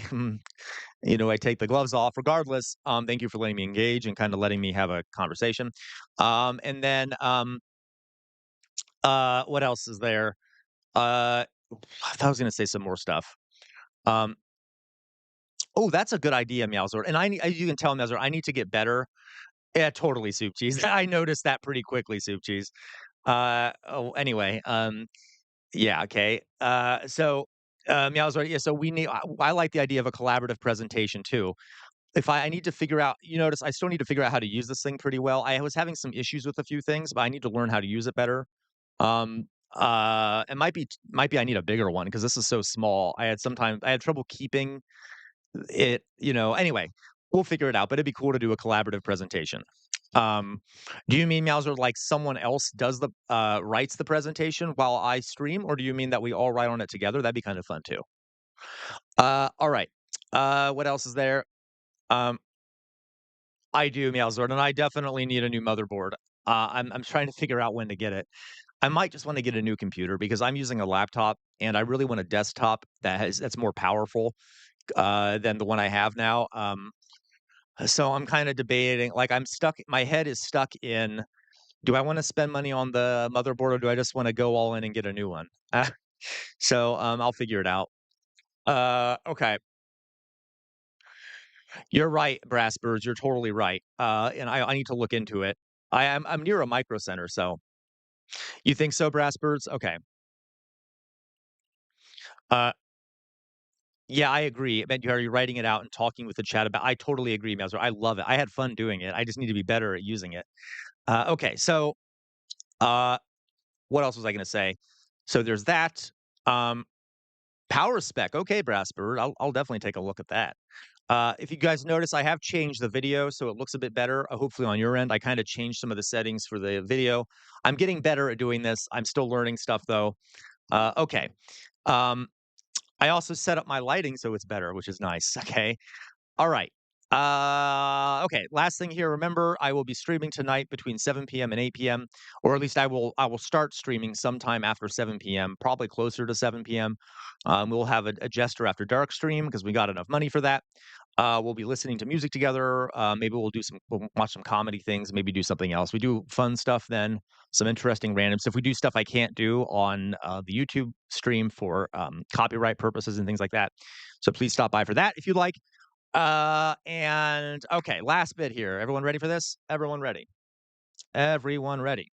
First of all, free Palestine. Free Palestine. Second of all, never stop resisting. The easiest way to resist is to think for yourselves. I also need to change that. I need to think of a better way to say that. The easiest way to resist is to think for yourselves, and that includes that you watch me. I'm not perfect. I make mistakes. See what other people are saying. Don't get caught in an information silo because the easiest way to resist is to think for yourselves. Thirdly, we're living in a fascist moment in this country, not only in this country, but in other countries around the globe. Fascism thrives in an environment where people have lost faith in their democratic institutions, so they turn toward more radical ends of the political spectrum. Mainly the right wing. Okay. We need major reforms in this country. Okay. You cannot stand in the center. If you stand in the center, the fascists will walk all over you like you're a slug on the ground. Do not be a slug on the ground, please. Do not be a slug on the ground. Okay. Apparently, Malzord. On the wall behind me is a sword. The name of that sword is Chainbreaker. Chainbreaker is thought to have been responsible for the death of 7 slave owners. Why do I have it back there? I have it back there to remind everyone that our ancestors made some major sacrifices for some of the things we have today, including some of the rights we have. We cannot let their sacrifice go to waste. Please, please, please do not let their sacrifice go to waste, and always, always, always, always fight for a better future. And on that note, folks, I will see those who come by later. It will be only on Twitch, the stream later, but that's what we'll do it.